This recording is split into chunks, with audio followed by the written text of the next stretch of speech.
Here you go, mate. Thank you very much, buddy. That's what we like to hear. All right. G'day, listeners. G'day, viewers. Here we are at Richmond Crescent. What a beautiful day for footy. Unbelievable. We've been blessed with the weather so far this year, lads. We haven't had a really bad day to call. Wind hasn't been a factor so far. Big match today, East Geelong, who are celebrating their past Players' Day. And what is it, the 1974 Reserves flag, Mick? 50 years of that one? Yep. And about 90 years since Neville was the mascot, and about 1937. 47. Yeah, that was 47, yes. Yeah.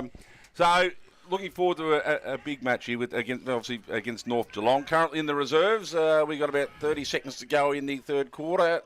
East Geelong 5-11-41, leading North Geelong 3-3-21. Sorry, other way around. Yeah. I'm sitting on side and I can't really see it. It's a good start already, Grub. Introduce the commentary team as per usual. We are joined from the Duck Pond by Richard Grubby-Cations. Hello, mate. Oh, where else would you rather be on a day like today? Have a look. If we're streaming yet, just have a look at this football oval. Not a scrap of mud on it. It's spongy or walking across it. They're the grounds you want to play on. This is going to be a really good game. It's conducive to good football when you get a beautiful oval like this, and I'm ready to go. He's up on the big words, mate. You're going to be a contest for Dale, mate, to try and come in. And, of course, the voice of the GDFNL football call, Dale Smith. How are you, mate? Yeah, good, Spire. Looking forward to this game of football this afternoon. Just before I go, I know we've got KO coming up shortly. What is the name of the oval now, KO? Is it Connectel or is it still Oswide? It's Oswide. It's Richmond Crescent, but it's Oswide Plumbing and yeah, that's right. We were a bit Simon confused. Sheehan, we were a bit confused before. We were having a bit of discussion about it, but it's we weren't confused. Daryl Jarvis confused the hell out of us. Well, that's not right. But look, it's good to be here this afternoon. Looking forward to the game of football. As I said, East Geelong probably upset a side last week we didn't think they could beat, but now they come out and will be starting favourites here this afternoon on their home turf against North Geelong. Have also had a pretty impressive start to the season so far. They have, mate. All right, Grub. We have your mate. You didn't think you'd get him when we had a chat this morning, did you? Well, he does so many things around the club. We had to sneak 15 minutes out of him. He'll probably enjoy the break. Well, I tell you what. Got 5. I tell you what. We have a lot of legends coming here after being, with their clubs. They've been a long time with their club, but geez, I don't think I can remember somebody in the whole of the league ever since I've been here that's been here since I've been here, and many, many, many years before that, either playing or coaching or working, having sons playing and playing very well, I might add, having a wife in the canteen with the greatest salad rolls and chicken of all time. And we have dead set got a real legend here. Good afternoon, the great KO, Kevin O'Leary. How you going, guys? How are you? Very good. Very well, mate. And just look at the paddock that KO's been in, mate. He must be taking those chicken salad rolls. I've had about 7 of them today, so... A very good paddock. Yeah, she's the best cook in Australia, mate. Nothing wrong with that, mate. KO, a massive day here for East Geelong, mate. You want to run us through a little bit what it's about? Well, it's team of the 80s. Yep. We picked a team of the 80s, and I just said to Ron... there's so many players that played both decades that we've left out because we won a premiership in the 90s. So we'll put them in the 90s one, and we'll probably get a couple hundred out here, and they'll be presented with their plaque quarter time of the seniors. And just a fantastic. They're all keen. They're all looking 40 years older, but they're all because they are. Yeah. So it's terrific, mate. I can see Marion Sponner there looking resplendent in green, isn't he? Leaning against the fence. He'll probably leaning against the fence in about 4 hours for a different reason, I would have thought, Spon. Mate, he's probably the best I've ever seen at it. He's my brother-in-law, as you know. You don't have to lie, mate. He's only an in-law. And he's the best I've ever seen. He was very, very good. He's a good drinker, yeah. Not a football I'm talking about. No. You're talking he's very good. He could play cricket. He's good. He played at North Shore and City and everywhere, yeah. Played with the old man at North Shore. He was good. Yeah. So what is the plan? Obviously, you're presenting the plaques at quarter time in the seniors. Yes. Then what is the plan after that? So you got the 74 flag, reserves flag as well, so it's 50 years of that. That was we won Newtown. They're still doing it now. Put in a team with the wrong player. Remember, would you know Dave Brainey? Yes. Yeah, they beat us by 10 goals in a semi, and they put him in. They shouldn't have. It still happens now. 50 years on. Well, Dave's still playing. They lose. So we went straight in. Yeah, no, we went straight in and won and beat them. So it's it all turns around, Ron, doesn't it? It doesn't. You've got to have the paperwork right and everything right. And Isn't he calling you Ronnie Brain? I don't know. You called him Mick before, so who Yeah, knows? well, that's Mick's my age. All right, Grubby. I'll call you Grubby. Now All listen, right, let's just bypass East Geelong a little bit. For a minute. Yeah. Let's just talk about Kevin O'Leary. What year and what brought you to the East Geelong Footy Club? Well, back 66. I don't know whether you knew a fella called Laurie Power, come from West Geelong, and we went to St Mary's, so we had to play the school we went to, and he wanted to play up at West. He lived at West, so I don't know who changed it, whether it was the football those days or was it the VFL. We were allowed to play where we lived, where we wanted to play. So I come down here, 1966. I come in maybe after the season and met. The rooms were here, over this side. Okay. And we met them, and they were all Neville Whitley, all of them. And it burnt down the day after I was here. Oh, There. So we ended up, we put that on. That was 1967. I went into the under-18s, and then was captain of the under-18s, and we used to get belted. So I remember a fella called Harry Stapleton. Oh, he got me 11 weeks one, so that was the end of my under-18. He got you 11 He got you 11 weeks. No, I didn't do anything. And, Nah, of course not. I come back and started in 1969. We played. That's a long 11 in the weeks. seniors. It is 11 weeks, yeah. When I tell stories about Neville Whitley, I'll tell you the story later. He was used to get me in a bit of strife. He did. Now, were you any good? I played 69. I got the best first year in the Hurst. Then 70, I played back flank, back pocket. 2 games to go, got called up to national service. Okay. So I missed the premiership and come back 2 years at 72. Played seniors 72, seniors 73, and crushed the cheekbone last game at Barwon. Missed the premiership, and then 74 I played seniors and played too many seniors to play in the reserves. Oh, in the reserves grand final, yeah. And then had a bad car accident, so. Missed another premiership too, did you, that year? I just played in the seconds till I finished, a couple hundred games. So when I look at all the other clubs, a lot of the clubs have got a lot of names and families that have been, instrumental in their history. But I just can't really find a club that has as much family influence on a club as the O'Learys. Now, obviously, it's a lot easier when you've got Christine here loving the club and doing stuff It as helps. well. It does help. I remember the first when she just came down and just breezed in, and just terrific she was. Yeah. Yeah, and she's one of those people who just gets on with everyone from the start. Yeah, it's good. Yeah. It's been, what are we, 74 both of us? So what's that? 17. It's a lot of years. 57, mate. Get You the want calculator to out, mate. Can I say, I turned 51 today, mate, so... Yeah, well, he might have too, but this actually isn't about you. This is about No, I'm just trying to compare how old he is. I remember we come through, we had good teams and we were good socially. We were over there in the gym. Yeah. And the boys, my 2 boys, they were born, they slept in the rooms. They slept down on the table, and it's just been part of it ever since, mate. Oh, Ups and well, downs, the ups and downs. I was going to get to those blokes. Mick, well, I suppose if you went through and you had to pick the best, say, half a dozen players that East Geelong have ever had, he'd have to be in there, from what I've seen since '84. Well, because he's my son, I'll put him 6th. Okay. Right, if I pick the 6th. But- Right.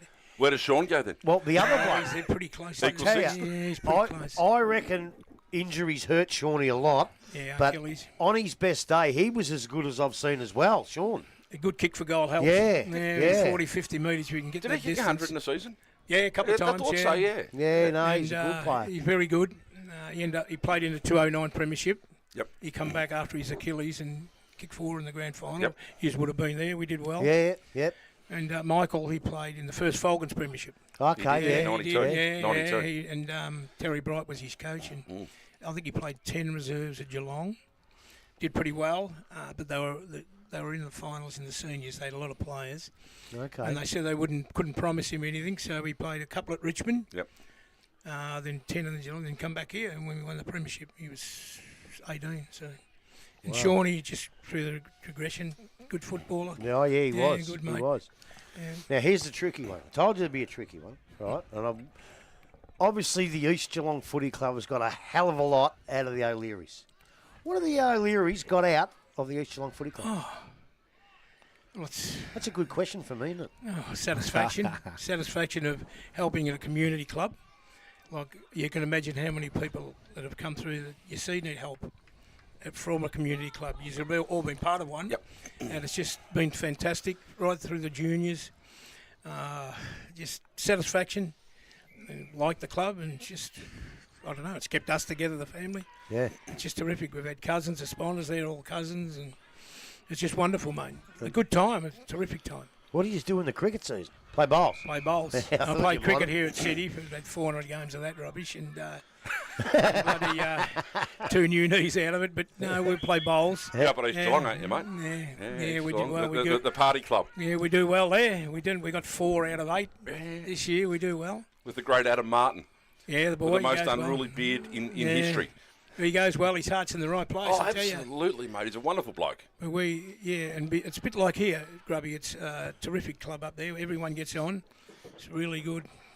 All the new ones coming through are helping, and terrific. No, you know, I have to ask what I usually call the dickhead question. Absolutely, mate. Now, I know for many, many, many years you've been up in that timekeeper's box. Yes. I just want to know how many times. A lot of people might call it bent the rules. I call it straight out cheating.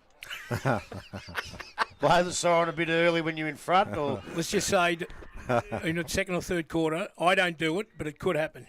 All right, I'm talking. Some timekeepers let the clock go a little bit. You've got to pull them into gear, but not this fella here, mate. I tell you, it can happen. It does. I remember Belmont Lions beat us in 207, and you'd all know Cogsy. Coggy's clock goes to 38 hours, mate. He was Went to 48 one day at Anarchy. He was drinking this day, right? And we got him, and I think it was 2 minutes, and he's got a last goal to beat You got us. the last goal inside the last And minute, I yeah. could have went bang. He was on the a floor, little bit there, and I didn't do it, so doesn't happen, Grubby. And the other thing, another thing that people don't realise of our listeners, or East Geelong people will, but you're also, and I've heard this, and I've been there because I was the tribunal advocate for Sentinels for 23 years. Yeah. You must be the most pedantic, most nuisance bloody. You just don't let them go, did you? Poor old Ronnie Lovell had nightmares over you. Well, it's a thing, because when you're in the timekeeper's box, you can see what happens. So if I can see a fella doesn't do it, I'll do my best. Absolutely. Get him off, and usually, I'm going to say it, the umpires stuff it up sometimes. I shouldn't say that, but Everyone does, yeah. But when I see one of our blokes go bang, mate, we'll plead guilty, and you get the less. You get less. Yeah. So they go, oh, no, it's not going to happen. Yeah, but how many times did Ronnie Lovell or Mick Robbins, oh, for God's sake, we can't put up with KO anymore. Ronnie. Not guilty. Well, it did happen a few times, but obviously that fella didn't do it because I worked hard for him. But, poor Ronnie, he was... But the other way, KO, Lovely fella. the view from the coach's box as opposed to being right in the middle of play, you get a whole different view of what happened, don't you? Oh, the timekeeper's box is the best. Did you enjoy doing that, though? Yeah, Going it's to good. Georgia? Help the club, yeah. I didn't, not when I knew we were going to get weeks and the umpires would say we had one. Oh, I think Who was a scrub-like? Yeah, we had one, and he reported him over here, maybe, 30 metres out. So we get up there, and I think, how does he see that from there? So we go down, we go, he hit him, or might have been a kicking. I don't know. We go down, and he said, I didn't do it. So I got the boundary umpire come and put his evidence. I said, how could you see from the goals down that other end there? He says, no, I was up there. I was up the other end. I said 120. Out the door. Exactly what he said. And we got it. So those little things there, it helps, right? So, If there's a hook to be had, mate, you'll have it. well, yeah, when he said that, I said, that's the end of that. The penny section there, mate. Did you ever get a bloke 24 weeks? I got 10 years. Yeah, I got 24 weeks for a fella bloke. called Paul Taskus.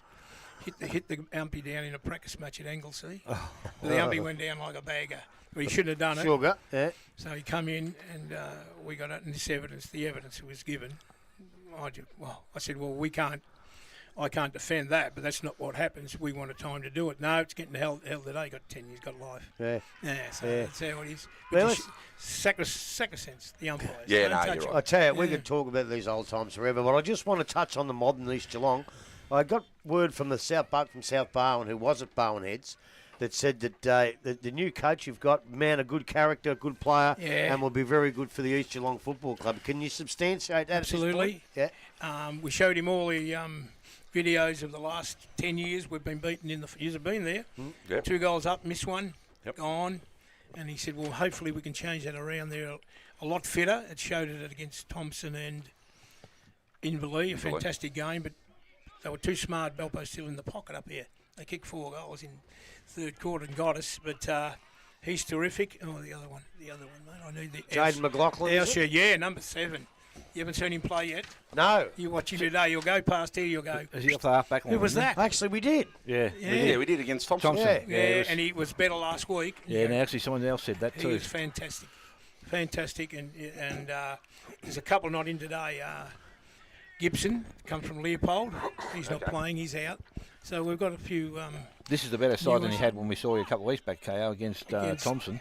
Because there was a lot Yes. missing from that side. And Yeah. I reckon there's about 5, I reckon I can Well, name Zach it. Smith's back in and Well, you Crombie's saw that back in. game. You saw that game. They played a funny game. Thompson. They played from the back line. Not Once it quite come the out- word. Not quite the word we used to describe it, mate. Let's run No. with funny. Yeah, it was weird though. I don't know what they were doing, but they come back and won last week, so it's very good. But to me, KO, you said you're talking about these players now fitting in, and that is the key to anyone you bring into your club. In it, they've got. I mean, you open the doors, you make them feel, but they've got to make the effort to fit in, don't they? And I think it's a lot, Brace, like that at every club. Yep. Every club's trying to win and beat, but you've got to be community minded. Yep. Because a lot of them have got kids now. You've got to get them taken care of, and mate, it's just you make them feel well. I give a bloke a egg and bacon sandwich the other night, and other morning. There you go, mate. I'm Jordan. He trains with us from Warrnambool. So we're going to come play. I forget his second name. He's going to come Just next keep that week. quiet, mate, because others Oh, will be it- chasing him. All right.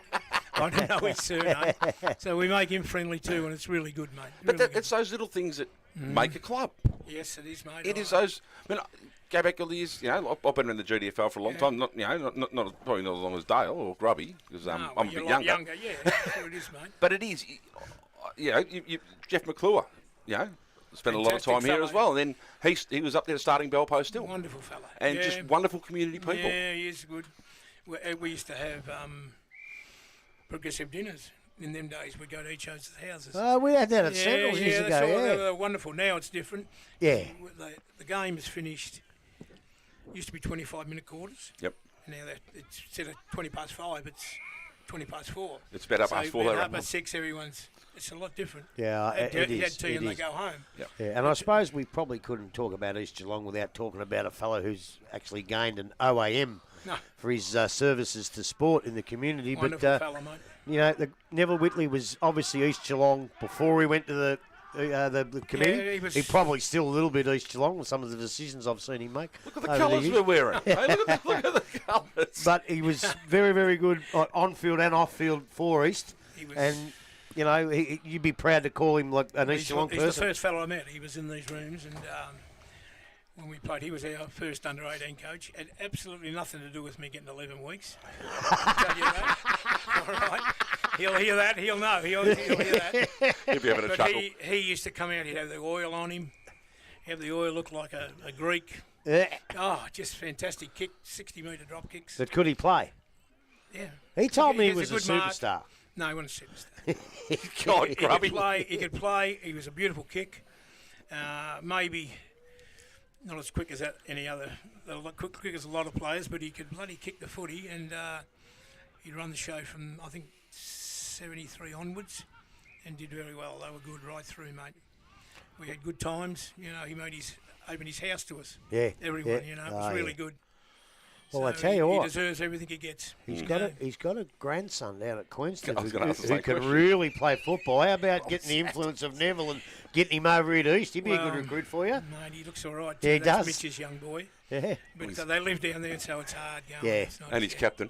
Oh, well, He's captain at that Queenstown might have a too. bit to do with it. Yeah. But see, his dad Mitch was a fair play. He was a captain of our Oh, was he reserves championship in '87. Oh, okay. And, yeah. and the other fella, Jason, if he he broke his collarbone 2 or 3 times. Yeah. He probably would have been one of our best players ever. Oh, wow. Centre half back, he's a good player. Yeah, Jack. Yeah. Oh, But just kept breaking on him. Who had the Comnafine?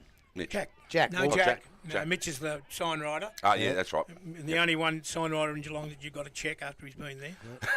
What, the spelling? He'll remember that. Yeah, he'll remember Check that. the spelling. So Jack had the Commoner Well, I tell you what, listeners, if you're a bit thirsty, get down the Commoner right now, actually. Why not? And I Then tell they you won't what, listen to us. are you doing the timekeeping today? Yeah, I'm going Well, over how there. are your legs? Because you want to hurry up. At your age, you might not make it by 2 o'clock I'm over there. fine, mate. You got I'm fine. just hang on for 5 minutes, mate. Walk straight across the ground. Straight you'll be fine. ground. Well, actually, with what Plenty of you've time. done here at East Geelong, you could probably walk across there while the No, game's yeah, going no, on. no, You'd be I allowed to do that, wouldn't Only you? ever done that once at training, and Scrobble, they kicked the footy in me there. Knocked me out. Went out went down like a bag of... At least you didn't squirt you with a water bottle, mate. No, that's right. Mate, hey, Thank you very thank you much. very, very much for coming in. You've given us a bit of an insight to the old days and the new days of the great East Geelong Football Club, and all the best for today and the rest of the year. Thank you. Thank you, Thank KO. thank Been a Smithy. pleasure, my Okay. friend. Thanks, buddy. Thanks, mate. Good Really on you. appreciate it. Thank you. I hope it's a really good game. Yeah, yep. Game out at... Kevin O'Leary, folks, absolute legend of the East Geelong / Eastern Suburbs Footy Netty Club. Couldn't resist that. Couldn't resist that.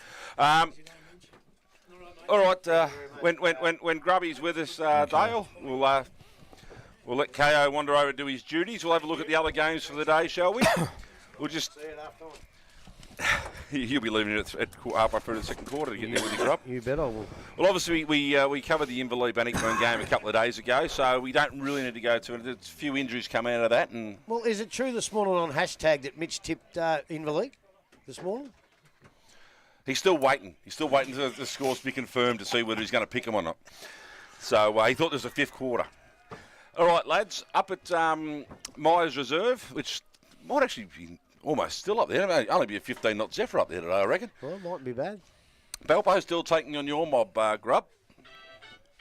Well, That'll be Neville Whitley without a Siren just went. out of a shadow of a doubt. But what's your thoughts on that game? well, Werribee need to fight back. I think they, after winning the first 2 games of the year, I thought they'd go out to Anarchy, or they thought they'd go out to Anarchy and play pretty well and probably take the chocolates. But, you know, Dalhouse finally kicked in and just tore them apart. But that's Sam Lloyd. I don't know. Gee, he just smashed him. He got a few goals himself and put the distance between them.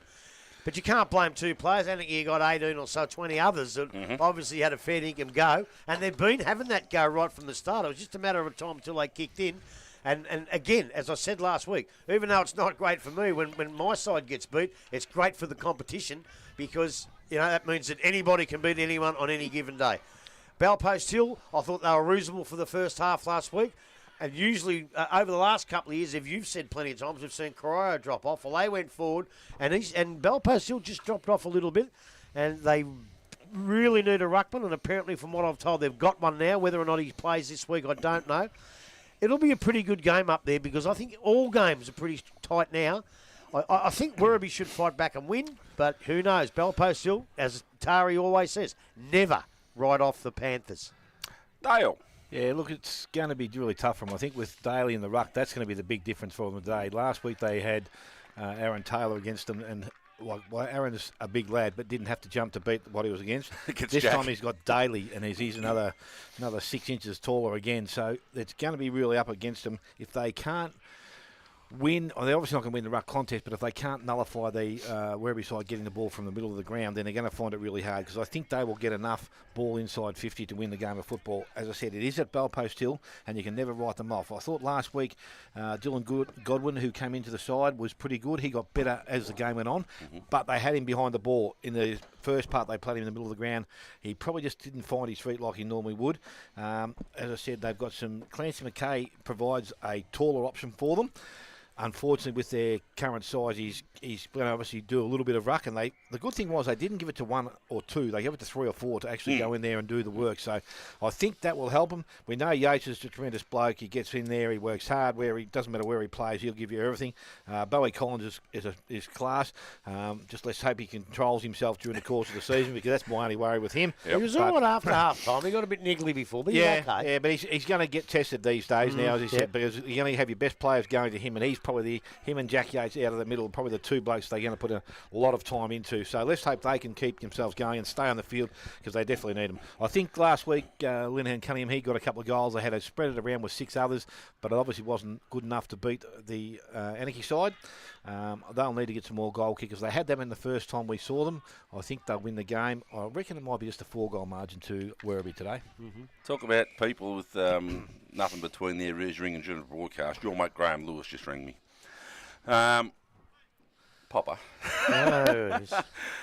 Over to West Oval. The Giants taking on Anarchy, who won their first game last week, Dale. Well, to be honest, thought West would go a lot better than they have been already. 0-3. Believe that they've got more injuries. We knew that who broke their leg last 2 weeks ago? Justin Brown. Carey. Justin Carey. And they reckon Frangos has got an injury now and he's likely not to play for some time. They keep finding these injuries. It's cost them last year and it's going to cost them again this year. I think, look, it is at West. I think Anarchy will give them a really good serve out there this afternoon. They've got a little bit of confidence. They've now started to play 2 or 3 weeks together. I don't know whether Sam Lloyd's still available this week. Or is he gone back to... Yeah, I think he played on the bye because Deniliquin had a... He's only playing 3 games, isn't he? 3 or 4 games. For the year. Okay. Yeah. Well, if he goes back, then that takes away a pretty influential player from the previous week. Coulamon's back in too. Oh, is he? Yeah, he's playing. So he's not obviously required at Geelong. Is that how it works? So he will obviously then give them won't give them the advantage, but he'll obviously give them something in the middle of the ground. As I said, they started to gel a little bit last week, Anarchy. They are finding their feet, but I'm going to give West one last chance because if they can't win at home today, they're going to need to do some soul searching because it could be a bloody long year. Ian Elliott's got 3 goals last week. They're going to need more reliance upon other blokes to get in and kick goals. As I said, you've got to kick 12 to 15 goals a week, and we need to get to see that happen today. Well, they probably would too if Blake Dye was still there, but unfortunately he was a magnificent goal kicker who isn't playing. I think Michael Lima, he's given it away as well, which he's one of the goodest. The goodest. What a stupid thing is that. Love the way you speak. One of the better players I've seen probably since I've been here, since '84. I love the way he plays, and they miss him badly. Frangos, was Frangos in hospital or something like that? I don't think whatever he got, he wasn't. He's pretty crook, I think. So he's not likely to. Yeah, so that's a big bugbear for them. But look, I just don't know enough of their recruits to be able to say who's going to do this and who's going to do that. And until we actually see them, which should be soon, I hope, because we haven't seen them yet. As soon as we do see them, you can pick a few blokes out and see how you go. We're talking about bringing Mussy in today to play. Mussy, yeah, as long as he stays away from the commentary box. Well, that's why they're on the ground. Anarchy, well, put it this way. If Anarchy had the side in that they had last week, I'd be picking Anarchy. When you've got Dalhouse killing them and Lloyd and Cyril, other blokes, but Lloyd goes, Lever I don't think's coming in. I'm not sure if Lever's playing or not. So all of a sudden these big 4 and 5 and 6 pointers, when they don't play, they might just lose that little bit. I hope not, because you really like to see these blokes, the younger blokes who they've got in their side, push up and take the spot of these other players when they're not playing. And hopefully that will happen. I'm going to go for West, but I really, really don't know. No Lever either. All right, the game that we could have possibly gone to today, except that it's East Geelong's past players day. The top of the ladder, East Belmont. Belmont Lions. See, Kev's got me calling East Belmont now. Belmont Lions versus Thompson. Grub. Gee, that's out at the Winter Resort. Out at the resort. Gee, I tell you what, I hate to harp on the fact that I did see them in a practice match and was really impressed with the way they moved the ball, and I thought they're going to be a better side this year. And at this stage, my judgments proved pretty correct. They moved the ball well. They've got all these new players that are playing well, and some of the other players they've had, like young Brock Marnie's a good kid. And some of these players, they're really going well. Walscott and Vermeulen have been there a couple of years now, and they've really. I don't think Walscott's playing. Vermeulen, yes, he is. Walscott's playing. Vermeulen's playing. Is that his first game? Is it? Because I looked him up for the first couple I hadn't seen. Vermeulen is, and I just think those two blokes. It took them a little while to gel with the players, to know what they want, that they know what the players can do, and I'll tell you what, they're the surprise packet a little bit at 3-0. And who are they playing? Thompson. Thompson, mate. How do you judge Thompson? Yeah, they were don't know. shocking 2 weeks ago. They must have got players back, though. It was Freeman I saw he was playing. I think he got a mention the other week. And was he back? And there was a couple of others that came back into their side. But I'm not finished yet. But they lost. Sorry, mate. I was just asking. Yeah, Freeman's back. Leighton Thorburns back. Yeah, but he's not going to stay, is he? No, He's going. He's only back this week. He's off. Probably not worth doing that, I wouldn't have thought. But, to judge Thompson on the East game, you'd be going Belmont at Belmont easy. Then they go out and beat Bannockburn. Even the great John Mitchell tipped Bannockburn to beat them. So, and I tipped them. I think we all tipped them, and how they did that, I don't know. So I think a lot depends on which Thompson turns up. But look, there's a very, very rarely in the history that I've been here that I've been able to tip Belmont to beat the Thompson Footy Club. And bloody, guess what? I'm doing it today. I'm going for the Belmont Lions. Yeah, look, they've been pretty consistent. That's the thing, Grab, with them. They've been able to score goals to be able to win, put themselves in a winning position in matches, and if they can continue to do that, then they're going to be okay. The Evans boys have been good for them. We know what they're big lads, but they're workhorses. They keep giving you everything they've got, and if you can chuck 2 or 3 blokes outside them, like we were talking, if Mullen comes back inside, Brock Marnie has been really good for them. I think Steele and Hootsmar, they provide a little bit of run, so they've got some options there that they can actually make a really good contest. I tend to agree. I'm not sold on the performance, though, from 2 weeks ago, but then they beat Bannockburn at Bannockburn, and you think, hang on, they are out there and playing. I'm a bit reluctant to tip Belmont at Belmont, but I reckon there are 4 or 5 goals outside there. I reckon they'll get up by a couple of goals. Is McKaylee playing? Harrison? I think he's played a couple of games, hasn't he? Yeah, I don't think he's in the side today, to be honest with you, mate. I've just got rid of the side, so I've got it back up again now. Oh, sorry. No, that's all right. Don't take 2 seconds, mate. No, he's not. He's not. So That's a pity. I like watching him play. He was a really good player. He sort of struggled for a while with weight, and then he came back, and I saw him playing. I legit hope he hangs on and plays for most of the year. just to wrap it up, the twos. The twos at here, East Geelong 6-5-41 have been defeated by North Geelong 8-13-61. Out at the Devil's Playground, mate, Corio versus Winch. Dale? Well, I'm going to pick Winch. I'm Corio at home. I just think what they showed me last week, they're now starting to put four games or 4 quarters in a game of football. Sorry, McCully Harris is playing. And I think what they've been able to do with their young side is bring them along slowly. They're starting to progress and show some signs of a good football side. And Winchelsea, unfortunately, even though they haven't been beaten by big margins in 3 games, can't get a win on the board. So I reckon they will struggle a bit out there with Corio. And I'm going to continue to say that they will be back in. I think your man's back in today at Winch, isn't he, Sav? Tavale? Yep. As far as I know. Sav, he's going to be back playing, so he's a bonus for them. But, as I said, I think if they can... the ruck, is it Taylor alone by himself, or did they bring Green back in? Spide, can you tell me that? Green is not playing. So that means Taylor's going to be doing the ruck work, and he'll obviously be cut out by Jelinek. Yep, I'm going to go home Who's the Winch ruckman? We don't really know, do we? Eagles, isn't it? Is it Eagle, is it? Both, Kobe Eagles inside, so... Eagles, and I tell you the other bloke was played in the forward line last year. Now, if I can just find his name. So Tav is in the side, so... Yeah. But he has been playing, though, hasn't he? Yeah, he's played all year. Yeah, he hasn't missed a game, Tavale. Played in the forward line, you reckon, last year. He's number 5. I think he's number 5. Who's Number 5 is Aaron Cook. No, not him. Then it won't be him then. No. Stevenson? No. I don't know then. I can't help you, mate. Yeah, no, I'll go. You keep talking. I know who you're talking about. I can see him. I can see his face. No, I can't. I probably can, won't see him. So, who'd you pick, Rob? I haven't had a say yet. Okay, then you're saying now, well, Dale's going for his... Yeah. Look, Winch haven't been that unimpressive, even though they're 0-3. They've been okay. They've pushed sides. They obviously with Butch leaving just before the start of the season, it set them back a little bit. They've been replaced by a bloke that can coach, who's coached them before and who knows the players. So they must have lost a little bit, maybe psychologically early. I don't think they've been that bad, but they're still yet to win one.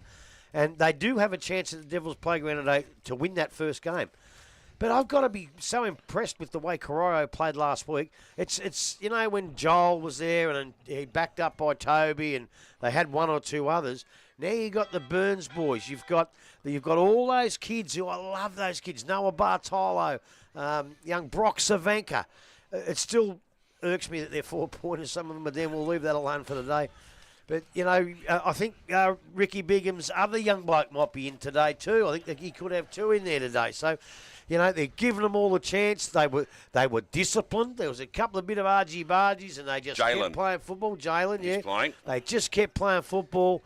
I reckon he's got them playing really well. They got Matty James as an addition from Bellpost, who is we know, a Whitley medalist and a very, very, very good player.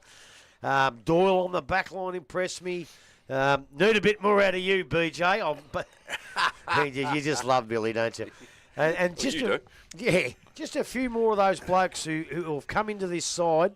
The good bloke up the front, he only played 3/4 of a game. I need him for Herschel Gibbs, as he calls him.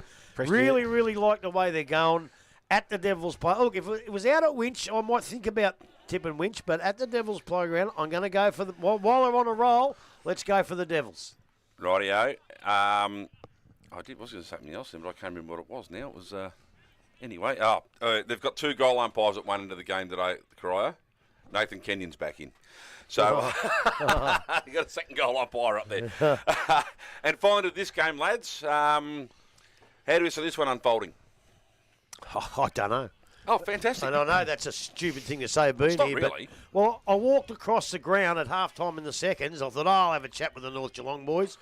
Blakey Miller, Sam Reynolds, Mitch Abib. Who are the other 18 and 19? I don't know them. I've never seen them before.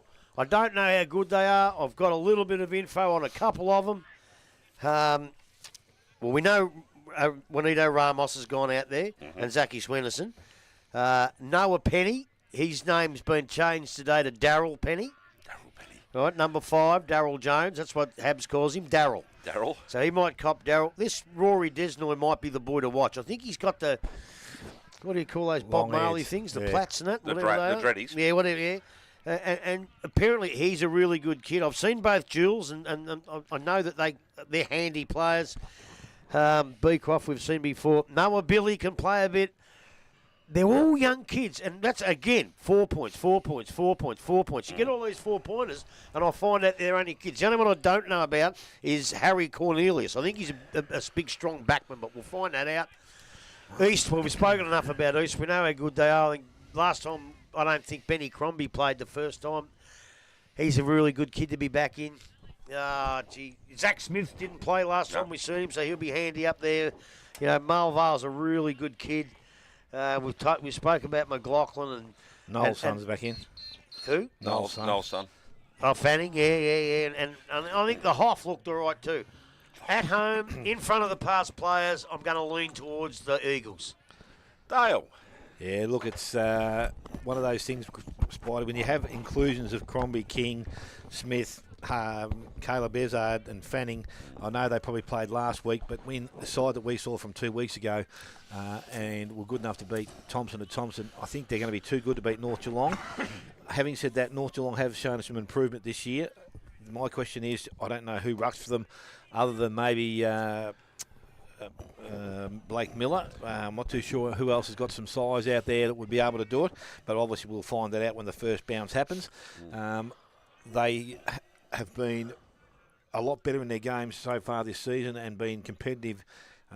So they're obviously taking steps in the right direction. They needed to do that from the previous years where they were, I wouldn't say easy beat, but they did fall away fairly quickly in most games. So this is now a sign for them. Pete Riccardi's got them going pretty good and a little bit of confidence in the group. As I said, that's something that you would like to see. The same names as Grubby mentioned coming in.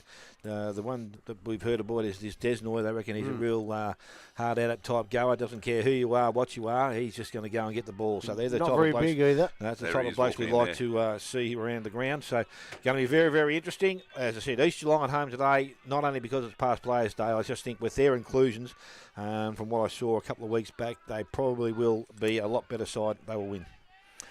Umpires for today. Presty D. Nachos is out there. Yes, Toby Sargent, Simon Patterson and Steve the Nacho Guanaccia. Geez, I get a smile on my face when I see Nachos out there. I think he's the best umpire that I see, I must admit. I see that Noah Nachos is a goal umpire. Okay, So right. the boundary is Lewis Goldstraw, David Lee and Lewis Rhodes. And Uriah Hubie and Noah Nachos is the other goal umpire. So we've got about 4 minutes till start, Steelo. Hang on. Oh, hang on. I do have one. I'll make it. Can you please get the sponsors out of the way this time? No, we'll do them later. We've got a bloke who's one of the favourites in this commentary box anyway, especially me, who's been an absolute legend for his club, an absolutely magnificent player, and he's playing 300 games today, and of course is Jacko McLeod. You just got to love Jacko. He's in the air, he's on the ground, he's been everything for Thompson. He most well could have gone on to play GFL footy or at least BFL, but he's stuck, a bit like Timmy Gardner, he's stuck with his side, and he's just an absolute legend at the Thompson Footy Club. 300 games today. A few injuries and maybe a couple of suspensions. Could have been 350 to 400, Jacko. 400 by now. But I tell you what, and not only a magnificent player, but a dead set good bloke to talk to off the field. Congratulations, Jacko. You're a champ, son. Absolutely. All right, do you want to go through our sponsors for the day before we go to a quick break and come back? Well, I've got to get the page up now. All right, well, all right. Steelo, you want to run to a quick break for about a minute? Okay. What's the page? Okay.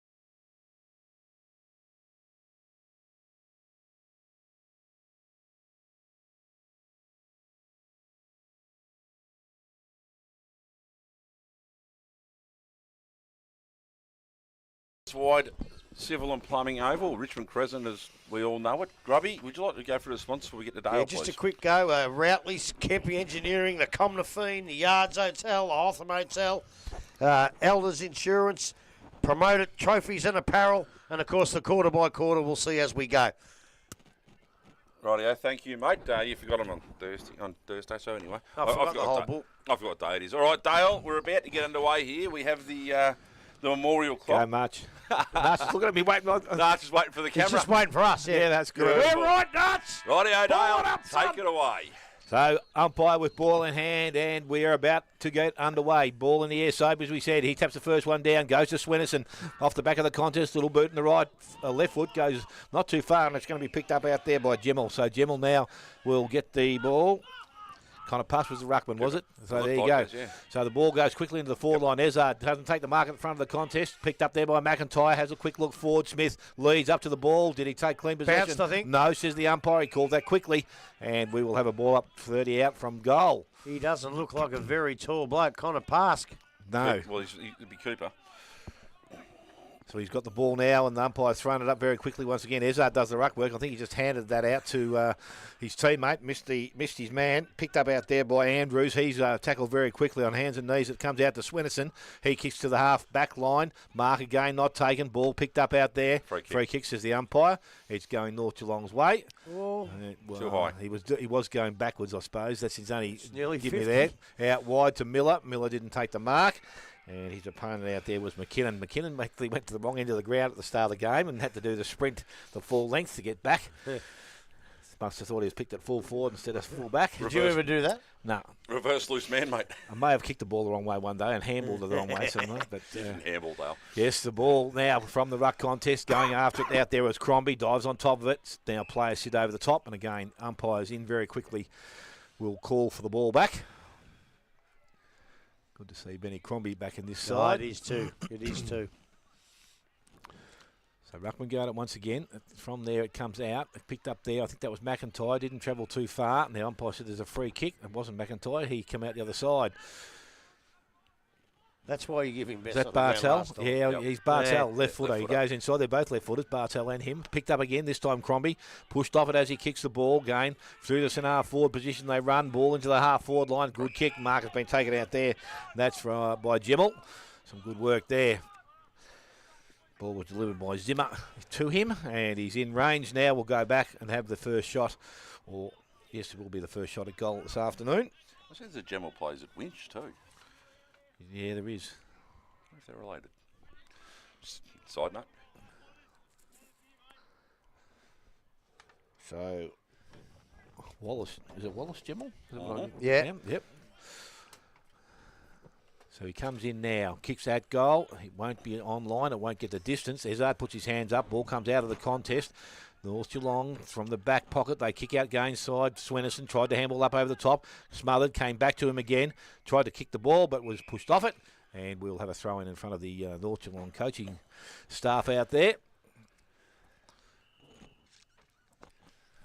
With Izzard, looks like he's going in to do, or Sobey's actually pushed down. I thought it might have been Izzard, but Sobey's tapped the ball down. Gain runs free from that contest. No player can come out of it. Desnoy was one of the players in there trying to win possession, but couldn't. And that staff is Keegan Carr, Derek Fitzsimmons and Mark Whiting, all three assistant coaches. Thanks for that. All right, ball in the air. Sobey wins a tap down. Overrunning it there. Ball hits the deck again. Quick kick forward by North Geelong now.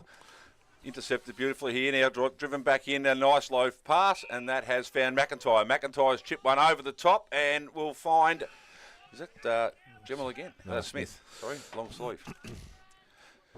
So he's been sorely missed up forward, hasn't he? With, yes, him and Watson Searle, they were a good combination last year. Yeah, not overly tall, but just knew where to be. So Zach Smith now, with a chance to get the first score of the day. I think the wind, if there is any wind, is going that way a little bit, or it was during the second. So here comes Smith. Drops on the boot. Looks like he's pushed it to the right a bit, and it's gone through for a minor score. So the first score of the afternoon goes to East Geelong. Sultry behind. They lead North Geelong, who are yet to score. I tell you what, I'm looking up at those trees and they're only barely, if not any movement at all. There was a little bit earlier. Yeah. So Fisher for North Geelong with the kick-in duties. He's sizing up his options. He can come this way. No, decides to play on and go to out in front of the coach's box out that way, looking for pass. But Desnoy sharked the ball, but it's been knocked out of his hands. The umpire says, look, give it to me. And we'll have a ball up. We're going nearly 5 minutes. Morris Finance first quarter scoreboard here at Richmond Crescent. So the Rucks to go at it again. Paskin Sobey. Sobey wins it down quite convincingly down towards Crombie, but it goes past him in his hands of a teammate. But errant kick. Relieving ball here for North Geelong. Might be Sammy Reynolds. Yeah, it could be Sammy Reynolds, but he's looking to switch play. Does so. Brings the ball across. Goes about 15 metres to the right. Next kick's going to be the big one. So goes down the line and finds Andrews. So Andrews, North Geelong, almost in the cricket training facilities there. Comes long down the line here. Over the back, ball not punched forward, hits the ground, picked up beautifully there by Cornelius. He gets the ball out. As the umpire said, he's holding the man, so it's going to be a free kick here. No, he's paid advantage now. I don't think there's an advantage there somehow, but ball has come through now to Jewell. It's Jackson. He goes long down the line looking for Noah Billy. He doesn't quite get the ball, but his teammate picks it up and has been wrapped up, and that was is that Daryl Jones. That was Penny who was wrapping the tackle anyway. East Geelong working the ball out this side again. Gemmell's got the ball on half back here. Chips the ball over beautifully. It's worked out very, very well. So Crombie now chips the ball further forward down the ground. Finds Sammy Lowe. So Lowe again, another short kick over the top, gets to about the 50-metre line. We've got Bartel now who plays on, steps inside, centres the ball. Great lead by Smith. Protects the space, takes a fantastic grab out in the lead. So Zach Smith will have another shot for goal. We've ticked over 6 minutes. The Morris Finance first quarter scoreboard here. Just waiting on Zach Smith. I don't know who 38 is, Grub. For... Is it? Okay. So who's not playing then? I'll just don't worry about what's going on out there for a Rightio. second. Zach Smith now will be kicking from about 30 metres directly in front. And he's pushed this one to the left-hand side. So he has two behinds. There's the entire score here for East Geelong. They're two behinds. North Geelong yet to score. So Fisher heading down to the goal square again to do the kicking duties. It's like we're out at Inverleigh again. They're all missing all the time.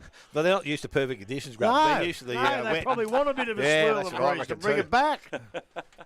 Something to be said for some goal kicking practice in both sides, I would think, early in the game. Dylan Fisher's going back, as I said, he'll be doing the kicking in duty once again. So his options now will be to the far side of the ground, and I'm not too sure why they always go that side. Must be protected by the wind. So they go out there now. Ball from this half-back line now. Ball comes to ground. Picked up there. North Geelong clear the ball through. Penny, was it? Yes, it was young Noah Penny. And unfortunately, it didn't go too far because he was over the boundary line. So we're going to have another throw which will take place. That's a big accolade. We're a number 5 for North. Oh, Hey? yes. They don't come bigger than that. So ball with the umpire once again. Ruckman go at it, comes out of that contest. Ball picked up, McIntyre, 3 votes already, I reckon. Ball goes quickly from Sam King in towards Smith once again, goes past the ball, went back and tried to collect it. Didn't pick the ball up. Support there from North Geelong. It goes into hands now. Wickham just puts boot to ball. Goes long and high, back towards the centre of the ground. Lee's in front, didn't take the mark. Kicked the ball, did that pretty well in the end. Goes towards Bartel, he can't take the mark. So now at ground level, they're working pretty hard. It's North Geelong, they pick it up. Reckon that might have been past, they got the ball out. Again to Swennerson, back to Fisher. Fisher goes sideways across the ground, and he will find his teammate and Penny out there on the far side. So they now get the ball and try to run and go quickly into their forward line. Good mark. Well, actually wasn't taken in the end out there. The North Geelong been able to keep the ball alive. Desnoy's got hand over the contest. He's working pretty hard. Feeds the ball out the back door. Goes into the hands of Smith. He gets the handball back to Swennerson. He kicks. Didn't travel the 10 metres. Ball is punched over the line by Beardsall. And no, it's going to be a free kick. It must have gone over the boundary line. So East Geelong free kick, centre wing, clubroom side of the ground. He now plays on now and runs. So Beardsall, as his brother did last week, runs and carries and kicks into the forward line. That wasn't a great kick. Ends up in the hands there of Wickham once again. He goes back to the middle of the ground, over the head of Miller. Ball, it's going to fall nicely for his teammate, but it's picked up, handed straight back to Ali Mars. So he now runs and carries the ball. Mars had 2 bounces, looks up, goes into their forward line, out in front. Mark wasn't taken. Again, picked up out there, cleared away by Henderson. He's got a little bit of time, went over the top, went to Reynolds, outside to Miller. Miller puts his team under a little bit of pressure, but they maintain possession of the ball. They go into the middle of the ground now. Mark is not taken inside. It's going to be Jewel, I think it was, that had the first hands on it. Ball comes out now to Henderson once again. He gave the handball back to Jewel. This was Jackson, and he goes long into their forward line. Best leads in the race for the ball. Ball bounces, picked up by Lee. Got support out the back by King. He's looked, goes back inside. Kick had to be good, wasn't. Missed the target, so under a bit of a pressure now. Picked up out there by Sobey. He turned the ball over. North Geelong go long into the forward line. Monaghan versus Habib. Ball hits the ground. 2-on-1 out there. They need to keep the ball in, North Geelong. They've been able to do that. Habib picks it up, dribbles it back towards goal. And he has finished nicely.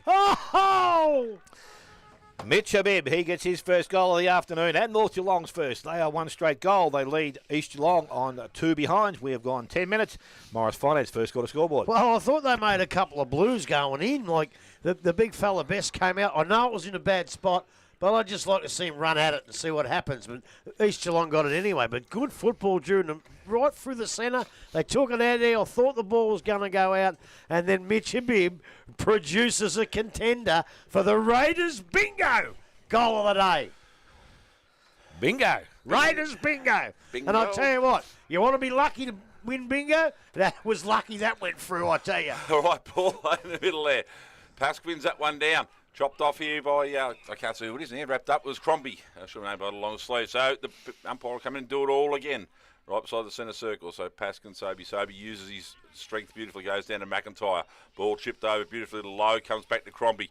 Crombie now looking forward, puts it in front of his teammate. That's a fantastic grab taken by, that wasn't McIntyre, it was Lowndes, I think he's got that one now.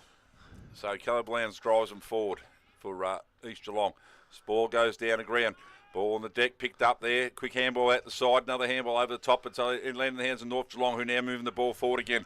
This time we've got Smith. Smith drives them out of defence, but only as far as Ben Crombie, who's 60 out from his own goal. Looks up quickly, moves the ball, and a fantastic kick that is too. Absolutely in open space. North Geelong a chance now to have another shot at goal, and this is the coach. Ned Alsabrook with the ball now. He's looking for options. Doesn't back himself from 45. Now decides to play on, run around the mark. Sink the boot in, heading towards Smith, the only one down there. Could have been a free kick, could have been interfered with, but no. She's gone over the back, and that's a minor score to Alsabrook. It takes 3 behinds to East Geelong. 1 goal straight, 6 to North. So changing kicking duties this time. Looks like Cleary's going to do the job. He's a new bloke, isn't he? He's from North Shore, yeah. So Pat Cleary for North Geelong. Pat Cleary. Yeah. That's a good weekend for him to be playing. Yes. The Anzacs. That was Paul Hogan in the Anzacs. Absolutely. So Cleary now plays on, drives North Geelong outside 50. Players set themselves. Ball comes to ground. tunnel ball a bit there, and the umpire's looking around, seeing what's going on. Couple wrapped up in a tackle. What's he going to do here? He's gone holding the ball. So I reckon that was a tough one because he's actually having a, well, it looked like from here he's having a crack at trying to get it out. Yeah, it doesn't matter. It was Swenison trying to get the ball out. If you drag it in, you have to. You can't try. You have to. That's a good decision. Anyway, the ball driven back in now. And it's almost fallen in the hands of Ezard. He couldn't quite take the mark. Almost uncontrolled. I don't know who's kicked that out of mid-air, but Another point. I didn't see who it was. Couldn't tell. Maybe Caleb Lowndes again, possibly. Might have been Lowndes again. Anyway, the fourth behind registered for East Geelong. And we have ticked over 13 minutes, Morris Finance first quarter. Rounds, there he is. We've got Cleary to bring the ball in again. He's going to come this side of the ground. He ended up going in shorts. A nice kick to Jewell. So Jackson Jewell now. These two Jewell boys look like they've grown 6 inches over. Yeah, they look taller, don't they? Bloody oath they Oh, do. man's only as tall as me. That's not a bad kick in the end, and finds Ramos. So Ramos now on half-back flank, goes long again, looking for Miller. Good kick. Miller takes the mark. In a nest of eagles he was too. Took the mark, chips the ball over the top. They've got a bit of round chance here. It's just Fazio now.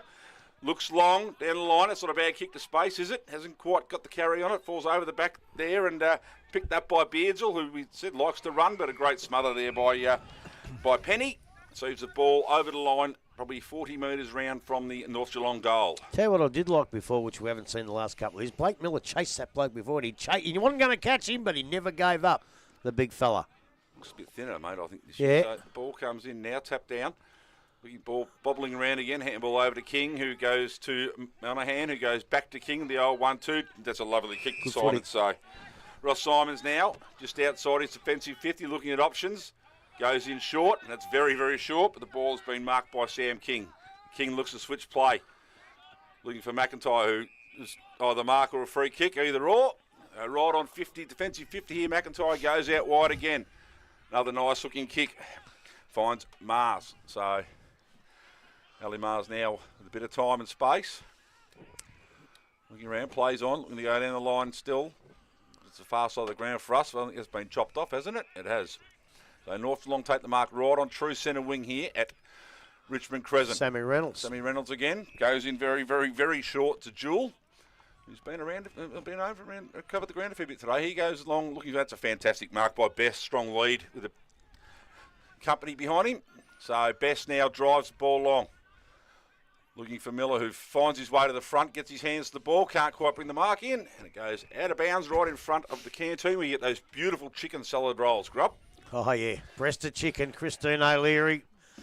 Beautiful. I remember old Dick Philpott, he used to love. He used to have 6 of them here when he came here. That was for breakfast. Yeah. A great big man. Go Dale. Ball from the ruck contest, sits in their half-forward line, picked up by Crombie. He goes out the back to Sam Lowe. Kick was smothered. North Geelong working very hard to keep the ball in. They've got the ball and they're running towards the boundary line. East Geelong will be content to see it go over and set things up again. About 25 around from the North Geelong goals. He's a Falcon. He's got him having a pretty red-hot go, Riccardi, hasn't he? They are. Ball thrown back in now by the umpire. Miller front position, out the back, tapped over there. Sobey got the ball running into the hands there of Crombie. Looks to go through the middle of the ground. Kick wasn't too bad, but just missed the target. North Geelong with a chance to turn things around here. Player taken without the ball. Thought he might have got a free kick. Umpire let things go, so that's good. Ball now will be held up, and Nacho's in very quickly and takes possession.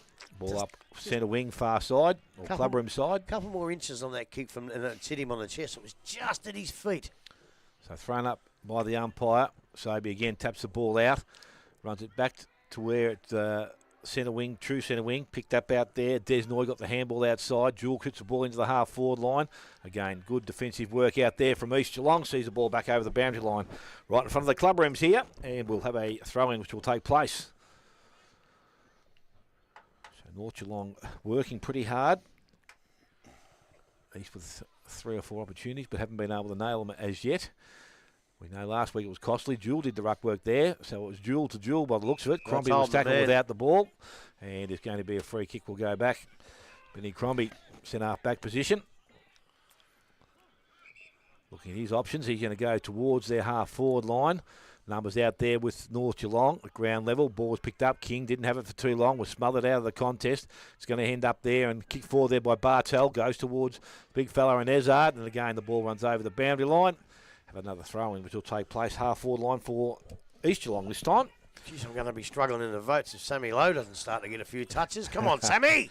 Never bothered Dale with Cubby. No, I've only got him as 2 at the moment. 2 votes or 2 touches? Votes. Oh, thanks very much. Ball thrown back in. Sobey, front of the contest, brings the ball down. High. Osselbrook was taken a little high in that, so he will win a free kick. And just outside forward 50. So this kick into the forward line is important. Ezard hasn't been able to grasp one as yet, but I reckon that's the direction he'll go in. That's where he's heading. And he goes towards Ezard, doesn't get his hands up. Ball comes out. Oh, what's that? What? Was that a throw? Oh, volleyball. It had to be. Oh, I reckon it was. it's a gotta replay be. spot. I'm watching it. I'm going to go backwards and keep going with this ball. Anyway, it goes towards Miller. Had to take the mark and did so because he was 1 on 3. So Blake Miller now has the ball. Got options out wide. Habib's going to be the target. Got to go at the ball. Coming across low. Made a contest. Comes down and is picked up there by Monaghan. Thought he was going to tap it on the ground. Decided just to kick the ball long. Again, North Geelong back there with some numbers. And the mark will be taken out there by Fisher. So Dylan Fisher now from the half back line looks to transfer play back into the middle of the ground. Kick again had to be good, but Mulverhell read that well. Put the ball down. Desnoy, he picked the ball up, and kicked long into their forward line. Going towards Mars. He's got a contest. He was probably held too by He what I was. thought. He was. The back now to a bib. He's kept the ball alive. Kicks it off the ground. Lowe is back there. He's had 2 touches now. He's going all right. Grub 3 goes now. into the hands now, and is cleared away by Beardsall. A nice kick along the boundary line to Gemmell. And he has taken the mark just defensive side of centre wing. Sammy's back in the pole position for me. He's going all right now, isn't he? He's got a few touches. So Kip over the top, goes back towards Bartel. Will swing on the left boot. Just slows things down a bit. Oh, he's going to go backwards now. Ooh, kick was okay. Hit the target. Player goes inside. This is the bloke they said to watch out for. McLaughlin can run.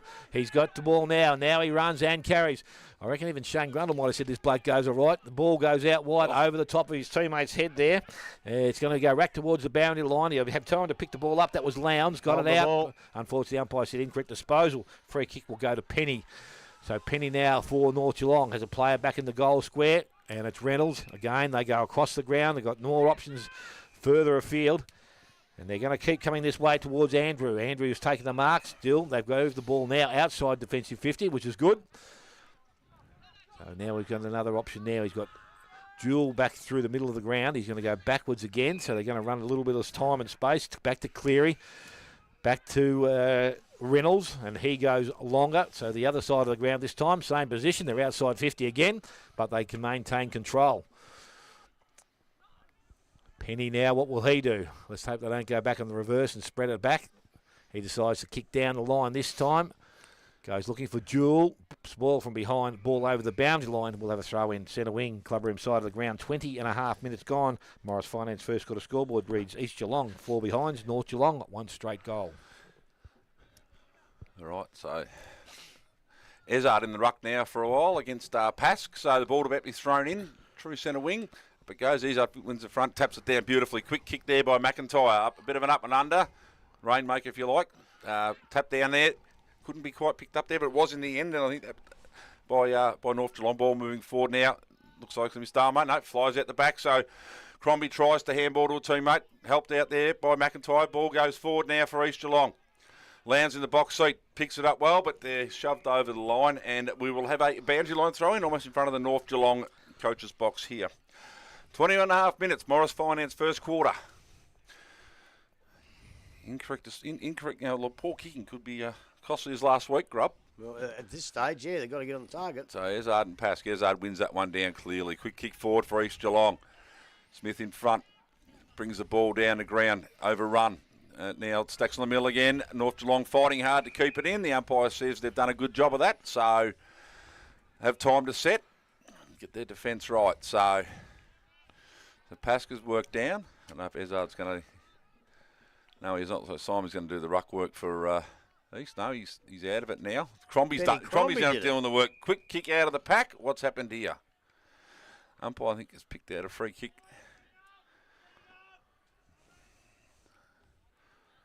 I'm not sure who it's gone to. They don't know either at this point. Looks like Pask might be getting it.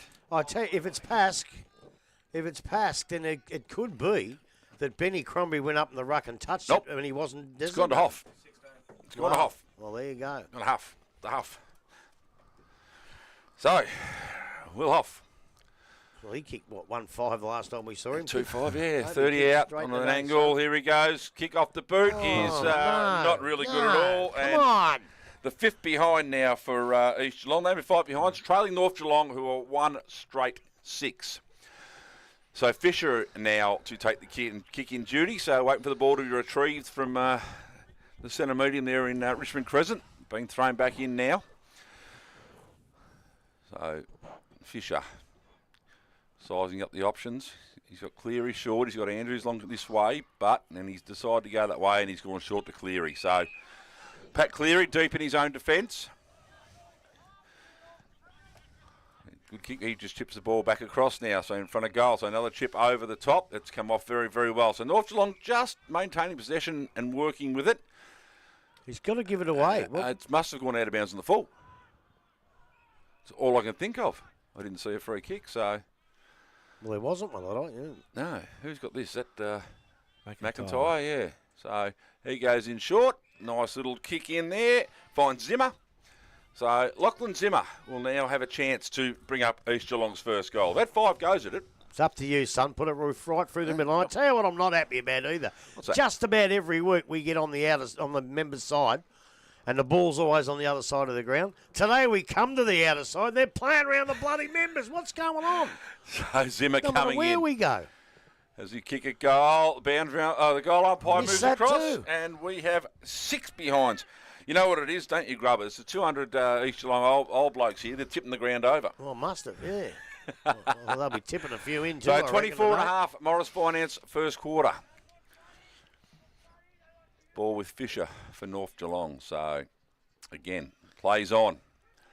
Pushes it out that side of the ground again. Probably more central here. Sobey puts the hands up. Ball's been brought to ground. No clear possession off the deck. So, players dive on. Quick handball out there by Pask. Pask looking for Penny. Couldn't quite get to him. Ball knocked forward by East Geelong here. And we'll have another boundary line throw in. Probably, 65 metres out from the East Geelong goal. So, do it all again, Dale. Yes, Spider, they will be. Ball thrown in. Sobey, ruck contest, taps it down nicely, went through the hands of his teammate McIntyre, picked up out there by Swenison. Ball goes back towards the boundary line. Players over the top of it. Umpire stands and says, no, let's get it back to myself. So a ball up, similar position to where we had that throw in. There's been a lot of play on that far side. One day we'll shift. If we had gone across there, It'd be all over yeah, here. You know, that's exactly what happens. Not too sure what the umpire's looking at, but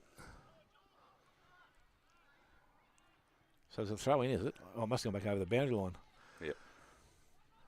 So the ball thrown back in by the umpire again from the contest. Jewell tried to run through and collect the ball, didn't have success, but was rewarded with a free kick. He was legged. Must have been legged or high or something, but he's going to pick the ball up. He's going to go short. It's okay, Ramos. So he's now slowing things down, looking for some shorter options, but I think might better just to get a little bit of length, and that's what he does in the end. Has to be a mark out there. Best couldn't take it. Picked up out there. Monahan got the handball away. Didn't travel too far. I think that's Penny that was tackled, brought to ground quickly. So we're going to have another ball up. This will take place right in front of the stand over there. Good look for the past players. Ball thrown up. Sobey taps the ball down. Kicked off the ground. Goes back towards the centre wing, just short of. Wickham had his head over the ball, but again, ball heads towards the boundary line, and we were going to have another throw in. It's pretty not eventful out there on the far side. At the moment, I tell you what, he had his head over the ball for a long, long time there, didn't he? He couldn't get it out. Anything could have happened. So ball now thrown back in. Jewell did the ruck work, and again, the ball runs back to the boundary line and over. So we're just getting the ball from the umpire again to be thrown back into the field of play. Tap further afield. It's not too far again. Back over the boundary line. Let's have another go at that, he says.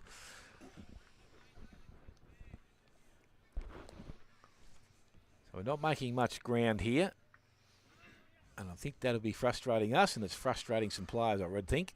Good ball from that run contest. Sobey goes after it, knocks it forward. Osselbrook, he goes after it. He taps it along the boundary line. He's kept it in the field of play. Got the ball back and won it. Got the handball up. Again, put his teammate under a little bit of pressure. Umpire says you put that down. Free kick will go to North Geelong, far side of the ground. Possibly Cleary out there maybe with the ball. Testing material for the eyes. He decides to go a little bit longer. Blake Miller's direction. Ball comes out of that contest. Ball is cleared away. They run from the half-back line. And this is McLaughlin. Nice kick going forward. Hits Smith. Didn't have to change stride, and he goes quickly as well. That's better movement for the ball. And a mark has been taken up there this time by McKinnon. So McKinnon maybe has transferred himself back to the other end where he started. And he now goes longer into the forward line. Ezard best positioned here. Puts one hand up. You're not going to mark it with one. Ball comes out of the contest, runs back towards the boundary line, and it's gone over as the siren sounds to end the first quarter here. East Geelong will go in at 6 behind. North Geelong, one straight goal. So the goal kickers for the day. Mitch Abib, well done, son. Probably get goal of the day, I reckon. Righto. We'll take a short break, come back, and we'll go through the first quarter here.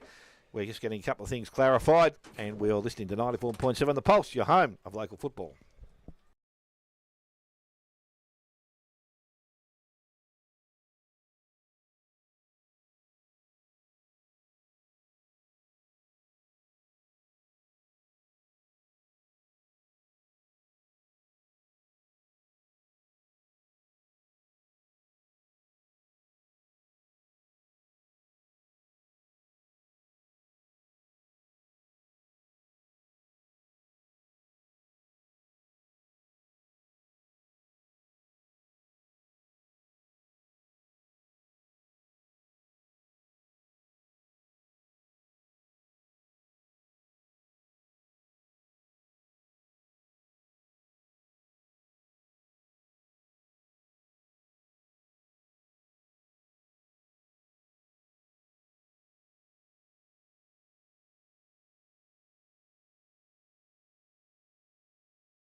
And we are back here. East Geelong versus North Geelong, our GDFNL match of the round. See scores all tied up at quarter time, Dale.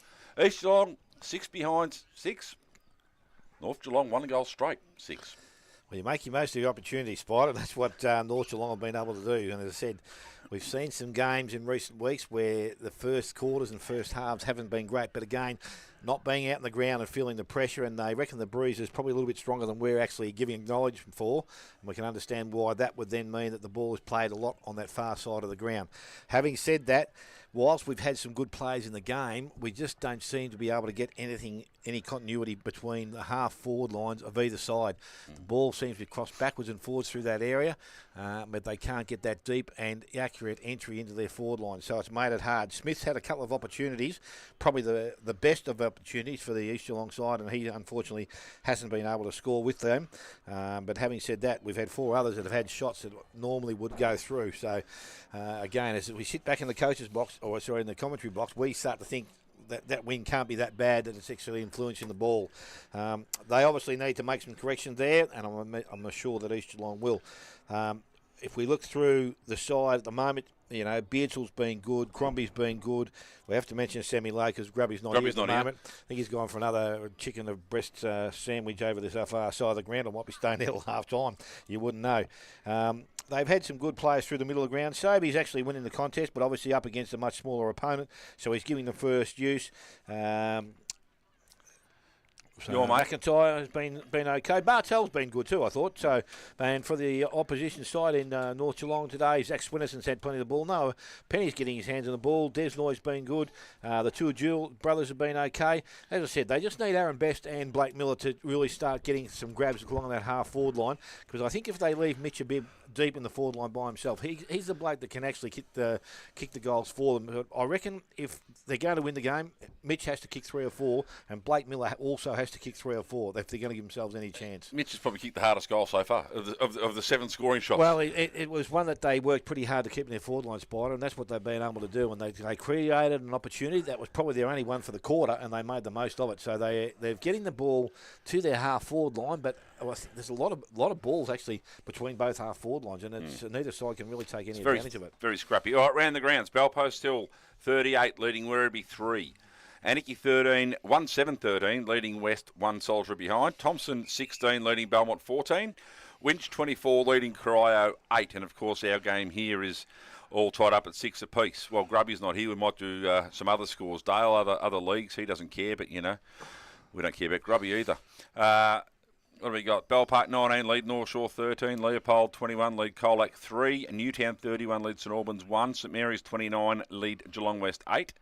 And no score from the Lara and Grovedale game, probably because it's tomorrow. That'd be a good reason, I reckon, Spy. I'm running with that one, mate. Ballerine Torquay 33, Anglesey 15. July at 27, Barwon Heads 2. Newcombe 19, Queenscliff 13. Mottawarri 7, Ocean Grove yet to score. So that's... Did you have the Cooters score there? Was there a Cooters score? Yeah, Newcombe 19 leading the Cooters 13. Where's that, at the bowl? That's at the bowl, mate. It's at the bowl. So, and there's a late start. The one at Ocean Grove started at 2:30. So it's 7 to zip there. 4 minutes in. Well, Grubby's holding play up. He's running off the ground. He's over the back. He's gone to the... Gentlemen's. Going to relieve himself. So, anyway, Dale, we're going to get into the second quarter here. Hopefully you see a little bit more excitement coming into it. But... Well, here it is, start of the second quarter. As we said, we're looking for something just a little bit better. So it's going to be Soby doing the ruck work, and this time I think he's going to go up against Jewel. The ball comes out of the contest into the hands of Crombie. He swings the ball back into their half-forward line. Leading the rough for the ball was Hoff. Did that nicely over the top. Running player is Zimmer. Had to go back and collect it. A little bit of time now. Back on the right foot. Kicks in towards centre forward. Mark has been taken out there, and it is Lowndes that has got the ball. So Lowndes now... I'm not too sure whether he's got the confidence to kick the distance here. He's looking for some options short. Ezard's gone there, but the handball comes out the back. Running player coming through as McLaughlin goes long to the forward line. It is through, and another minor score starts off the second quarter. And East Geelong now have 7 of them, and North Geelong 1 straight goal. So we, as I said, just starting the second quarter. Yes. 49 seconds for that score on the board. Grubby's back. Sam Brunt. Sam Brunt. Matty Brunt's boy. So who's out then, Grub? Fanning. I haven't seen him out there, so it must be him. So the ball goes long. Comes out of the contest. Desnoy has the ball. He goes across towards centre wing. Ball goes out there. The mark is taken there by Beardsall, so East Geelong will have another opportunity to go forward again. Short kick goes in. McIntyre again in possession of the ball. Another short kick. Hits his teammate up there, and Bartel again. Still a kick away from goal. Needs to make this one count. Goes short. Lead up player. That was nice. Mulwell comes up and takes the mark. Good pair of hands. And he will go back, and hopefully for the East Geelong side will have their first major on the board. Put it in the book. This kid's a beautiful kick. Put it in the book. So Sam Brunt. Brunt. B-R. Brunt. Brunt, yeah. Not Blunt. No, not James Blunt, no. All right. It's Mulville now with the ball. 30 out directly in front of goal. Kicks. That looks a little bit better. What did I tell you? Thank God we have got one on the board for East Geelong. That is 1-7 now, East Geelong. North Geelong's 1 solitary goal. 2 minutes gone. Buckley's Entertainment Centre, second quarter scoreboard. He's just one of those kids that has just got that bit of extra class. As he gets further into his career, I think he'll get more of the footy. At this stage, he probably could get a bit more of it. But when he gets it, he's a class player. And that's why I called it. I thought he would kick that with his class. He would dob that straight through the centre. And the young man did just that. He did, mate. Sleeping one out in the forward line. Right, ball back in the middle now. Sobey versus Jewell. Sobey wins that one out. McIntyre gets his hands free. Looked for Crombie, but was being pinned for holding the ball. The Swennerson drives North Geelong long into attack. Leading out front, they couldn't quite get the handball away there. Ball falls back to Monahan, who goes to low. Goes back to Beardsall. Beardsall looking, turning left, turning right, throws on the left foot, hooks one back in, hoping for the best here, falls over back to Swennerson. Swennerson on his left foot, has time to steady, kicks it long, didn't quite hit the target. Marshall over the ball, could have been pushed in the back there. The umpire said no, it was all fair, so picked up there, knocked it out of the hands, heard the whistle go, but probably the netball again, Grub. But, yeah. We're going to have a ball up here, about 35 metres out from the North Geelong goal. So Miller and Sobey to do the ruck work. Was it Best, sorry? No, it was Miller. I was right the first time. Ball comes to the ground. Sobey wins that tap out cleanly. Miller picks the ball up, throws it on his right foot really quickly. In front, ball punched away there from Mitchabib over the boundary line. We'll have a boundary line throw in. 15 metres round from the North Geelong goal. Had a chat to the umpires on the way through. It's not unusual. Well, Nachos, he said, how we going? How, are you happy? I said, happy as Larry. You're doing a great job, boys. So Miller and Sobey. Miller gets in front, does win that one down, but not quite to his own team up. Picked up by, I think that's McKinnon picked that one up, was it? See, that's the perfect decision. He had no prior opportunity whatsoever, and the umpire said, that's it. Ball in the air again, so do it again. So no, Ruckman really wins it. McIntyre plucks it out, gets a handball away, but it goes to the North Geelong side in Jewell. Jewell is pushed out of bounds. So we'll do it all again, about 5 metres further round from where the last boundary line throw in. And had he have been caught then, the umpire would have played holding the ball because you use the fend. You actually lose your prior opportunity when you fend. Okay, Sobey and Miller at the front, taps the ball down his own feet, picked up by East Geelong, wrapped up in the tackle was McKinnon there, ball spills free. And he's paid the free kick for dropping the ball, saying he had prior opportunity, tried to break the pack. The ball is in the hands of John Fazio. As I said, Dale, I believe this is one of Cos Fazio's boys who you coached at Belpo still, did you not? Yes, Cos was there. So, Fazio for North Geelong. Cos was a fair player, wasn't he, mate? Good play. Oh, geez, best sentiment I've one of the best I've ever seen.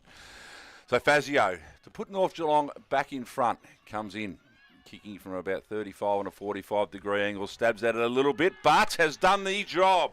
North Geelong go to two goals straight 12, trailing now East Geelong 1-7-13. We have ticked over 5.5 minutes. Buckley's Entertainment, second quarter scoreboard. Geez, it was really scrappy footy. There wasn't going anywhere, but North Geelong, as I say, every single week, they fought and fought to keep the ball in their forward line. You know, one slip up and down it goes and away. But you keep it there and keep it there, and the opportunities will come. I didn't see the free kick. I was looking further down the ground. But, you know, they've done a great job, so I'm not going against that. But the thing is, keep it in there. The opportunities will come. That's exactly what happened then. I think he tried to bust through and the ball got knocked out, so it was a fair enough free kick. Yep. So back with the umpire now in the middle of the ground again, which is about to throw it in the air. Umpire does that now. I think it was come over the top was Jewel, so it's Jewel to Jewel, and he goes long into the forward line. Mark not taken out there. McKinnon dropped the ball, goes over the top. A bit of a quick answer. Another one. Here it is. Yes, it is. He's missed. Thought it was going to be in front for the first time in the game, but it's level things up once again. 2-1 North Geelong. 1-7 to the East Geelong side. 6.5 gone. Buckley's Entertainment Centre, second quarter. Just reckon he had a couple extra seconds there to think about it. Ball from Beardsall is good. Out to the back pocket. Mark has been taken. They transfer play. Dangerous kick. Ali Mars, the kick was good. He holds up. Now the ball into the hands of the running player, McLaughlin. Got himself in and out of trouble. Looked across the ground. Saw Monaghan.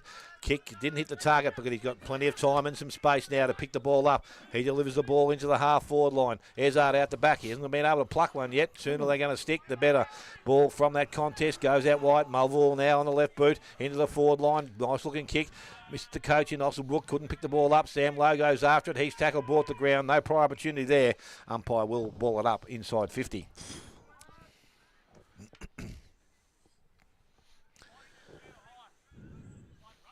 So Ezard doing the ruck work. Blake Miller doing the ruck work for North Geelong. From the contest, ball comes out. Picked up. Hoff trying to get through the contest. Went in one side, didn't get out the other. And umpire again will come in and take possession of the ball. This time just a fraction closer to the goal of East Geelong. So Miller and Ezard. This time Miller taps the ball back towards the boundary line. McIntyre went after it, left the ball behind. So the ball now with North Geelong, they clear it. They go outside 50, and the mark is going to go to Sam Lowe. So the ball's going to come back in pretty quickly. His little short kick was good. Good kick, Mulvall Sammy. again is in position, and he will take the mark. He's been the only sort of bloke that actually led at the ball, other than Smith early. So he's providing the option for East Geelong, and as we know, it's not a bad kick of the football. Well, I reckon it happened on Thursday. Grubby called it. Yeah, last time. I reckon it happened on Thursday. A lot of blokes standing back and waiting for the high kick, and not a lot of people coming up at the ball. But this kid knows where to run and when to run. It's a bit more difficult, this one. A bit longer out, but as I said, a good look from where we sit. That's off the side of the boot. It's going to come around. It's going to sneak in. He has his second goal of the quarter, and the second now for East Geelong. They are 2-7. They lead North Geelong on 2-1. Almost 9 minutes gone. Buckley's Entertainment Centre, second quarter scoreboard. It's pretty much the same, as I said, with North Geelong. East Geelong, the ball looked like coming out a couple of times, but they chipped in and got it back, and they kept getting it back and getting it back. There was a couple of passes that were just a little bit too high, a couple that went wide. Then all of a sudden, Sammy Lowe has given like young Mulvall, a beautiful lead, a beautiful kick, and goes back and kicks a beautiful goal. Let him run onto it, Grub. Didn't stab it at him, didn't try and belt it. Yep. Let him run onto it. Just Yep. put it up in the space. No one can get near it. So, anyway, back in the middle. So, we've got Sobey versus Miller in the ruck here. So, ball in the air now. Sobey comes across the line, wins the tap out. Nice over Osselbrook, gets the ball beautifully across. Driven forward by Bartel now. Oh. Over the back, falls over Ezard's head, picked up there. Well, and over the handball back now to Lowndes. Lowndes looks through the centre. He's got plenty That's of a players good there. kick. He held that beautifully, Grub. Yes, he could have kicked it anywhere. He could have blazed away. He was in under pressure, but he just took that extra second to have a look. Crombie now drives the ball into the goal square, looking for and finding Smith, who who just was that? found as much space as he wanted then, didn't he? Well, the bloke that was supposed to be in front of him jumped high up and when the ball wasn't even there. Yes, he Left did. it sitting there for him. So, Zach Smith with his third shot at goal. This one probably the same range as the first two. He's only about 15 metres out, a little bit of an angle. Well, I'm going to call this one, like Grubby did earlier. Okay, nice view of it. Well, he's actually kicked the pigskin off that one. He's put it into the playground, and that is the third goal for East Geelong. They moved to 3-7-25, leading North Geelong 2-1-13. We have ticked over 10.5 minutes. Buckley's Entertainment, second quarter scoreboard. I think it might have been young Jake Dalzell. He flew, but he actually flew at the wrong time, and the ball just sailed over his head straight into Zach Smith's arms. And I tell you what, you are a very brave man. You're going to call this one from 17 metres out. Well done, Smithy. 17 metres out. He missed 2 from 18 for the first quarter, so... Oh, crikey. He kicked the pigskin off that one, Grub. And actually, I tell you what, from where I sat, it looked pretty close to that behind the goal post. So we're back in the middle again. It's going to be Sobey doing the ruck work, and this time Miller's in there. He does the ruck work and knocks it out forward. It's going to go straight towards Crombie. Desnoy, he picks the ball up, had tackled, and there again, no prior there, umpire. Grubby, Dale, there's one thing I'm really disappointed about today, being the past Players' Day. Where's the Bedford flatbed truck with the 44-gallon drum burning wood behind the goals? Yeah. So the ball from that ruck contest, it comes out, and again, Swinnerson head over the contest. Again, he's not going to come out with it, and neither is anybody else. So he's going to be giving the ball back to the umpire. We'll have a throw-up once again. They've replaced it with a kids' play centre.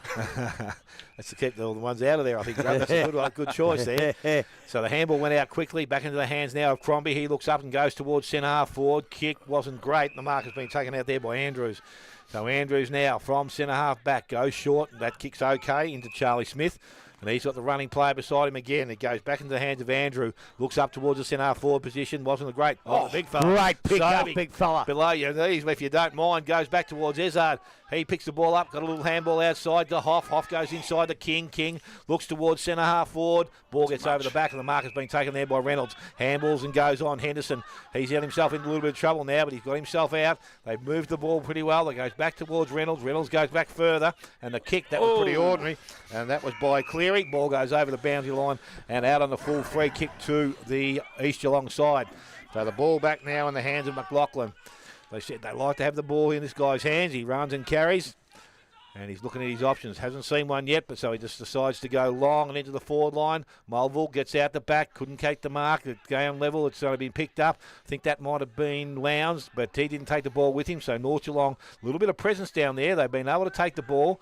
Goes towards Reynolds. He handballs over the top. Outside to Smith. He looks to chip the ball back inside. Dangerous, but the kick is okay. Living dangerously down there. Yeah, no, it's all right. The mark has been taken, and I think that's Baker. He goes across the face of goal. Set Miller a bit of a task, but he's able to kick the ball up. Goes back into the middle of the ground, straight to Ali Mars. So they're going to have no reprieve here because it's going to come back very, very quickly. They go out wide, and I reckon that's Lowndes out there in space by himself. So he is looking now just to look at his options. One's coming at him, but the kick wasn't great. Swinnerson got his hands in the contest, goes back towards Bartel, out wide. McKinnon takes the ball, runs inside 50. That looks okay. Put down your glasses. Straight back over the umpire's head. And Connor McKinnon now is his first of the afternoon. East Geelong, their fourth. They are 4-7. They lead North Geelong on 2-1. 13 and a half gone. Buckley's Entertainment Centre, second quarter scoreboard. It's like a repeating record, isn't it? Just because they just kept it in. And then North Geelong looked like they got it out. And they couldn't quite. One little touch went over the head. And just a little point here. Sammy Reynolds had 4 handballs in 37 seconds. If one of them had been a kick, the ball's up here. So Sammy, great to be unselfish, bring blokes into the game. But now and again, you've got to roost it and get it out of there. Because that's where all the goals so far today are coming from. The sides holding it in their forward line. Kick it out of there. Kick the hell out of it, son. So Sobey and Miller to do battle. Ball in the air now. Sobey goes early, wins that one down. Miller goes secondary punch going forward. Ball as it does, bounce forward. There's a hold behind play. For a hold. So Jewell will be zipping into the free kick right in the centre of the ground here at Richmond Crescent. So he chips the ball wide to Miller. Miller's out there on the wing. He's got a player just come on the ground. It's not a great kick out there towards Penny. Does his best work, keeps it in, has he? No, he hasn't. I don't think so. So big Blakey Miller just probably had a bit, you've taken the mark, Grub. Steady yourself and hit your target. Yeah. He didn't quite do that, so he's a better kick than that. So boundary line throw in now, true centre wing. South side of the ground here. Ball comes in now. Miller finds his way to the front, taps it down, does the roving himself, gets a handball to Penny. He might have had his head ripped off there. The umpire's seen it that way.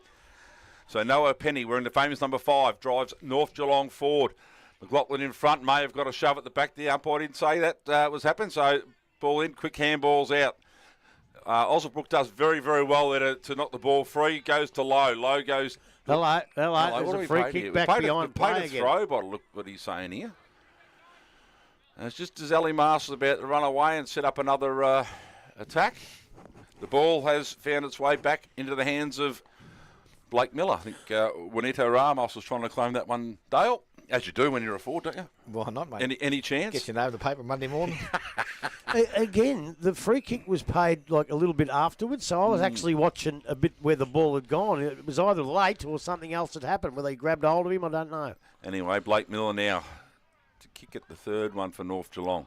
He's kicked it very, very, very well. So Blake Miller gets his first for the afternoon, the third for North Geelong. They go to 3-1-19, trailing East Geelong, who are 4-7-31. We've ticked over 16 minutes. Buckley's Entertainment's second quarter scoreboard. Well, if ever a goal was needed for North, it was then. And I tell you what, it's in magnificent, reliable hands. I don't know what his fitness is like, but they look a better side, or they are a better side when he's in the middle against that big Scobie bloke, because the other Scobie do, but the other blokes are just too small. And so Miller's got to play a lot of time in the ruck. But he's kicked 1 billion goals in his career through the juniors and seniors, and that's the bloke you want the ball in the hands of, and he's brought them back into the game. So we're back with the umpire, ball in the air. Sobey and Miller, both players had a touch on that. Ball runs forward now, picked up McIntyre. Handballs outside, went to the Brunt. Brunt got his teammate in a bit of pressure there, but he's gone back to collect it. Now he's put the ball down himself, and he might be in trouble. Umpire circle says no, I don't think so. No prior there, obviously, and he's going to call for the ball. Yeah, I don't think he actually dragged it in, and the umpire spotted that and said, "I'll ball it up." Fair enough. So Scobie Breesley in the ruck. Ball comes out of the contest. And it's Monaghan on the, Benny Crombie. It is at the ground level trying to take possession, but he's wrapped up very quickly. And another ball up will take place. So Ruckman again, they haven't changed for some time. Ruck time, Sobey gets the ball out the back.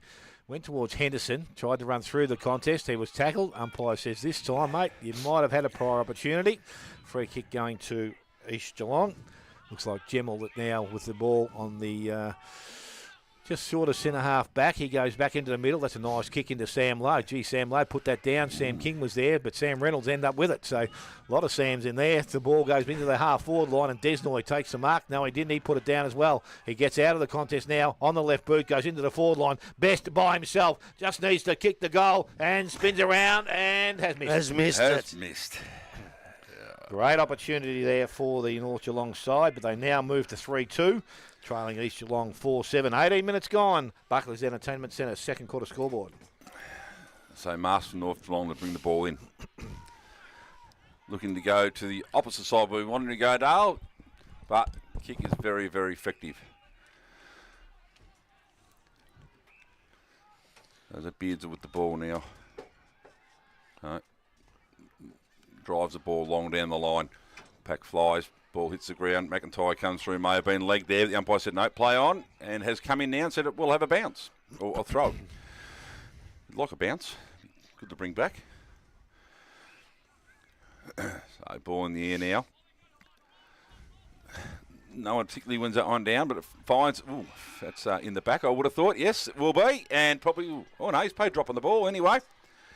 Ball driven forward now for North Geelong. It's a nice long kick in. Looking for Best. Best in good spot. Uses the... it was Fazio, actually. Used the body, the well, to hold his opponent out. The body? The body. He didn't use the hands, as Grubby would have liked to see that one. So for me, it looked like the hands. Yeah, well, they're attached to the body. Yeah, I know that. You've used that well, Spike. young Fazio already has one for the afternoon. Chance to kick his second.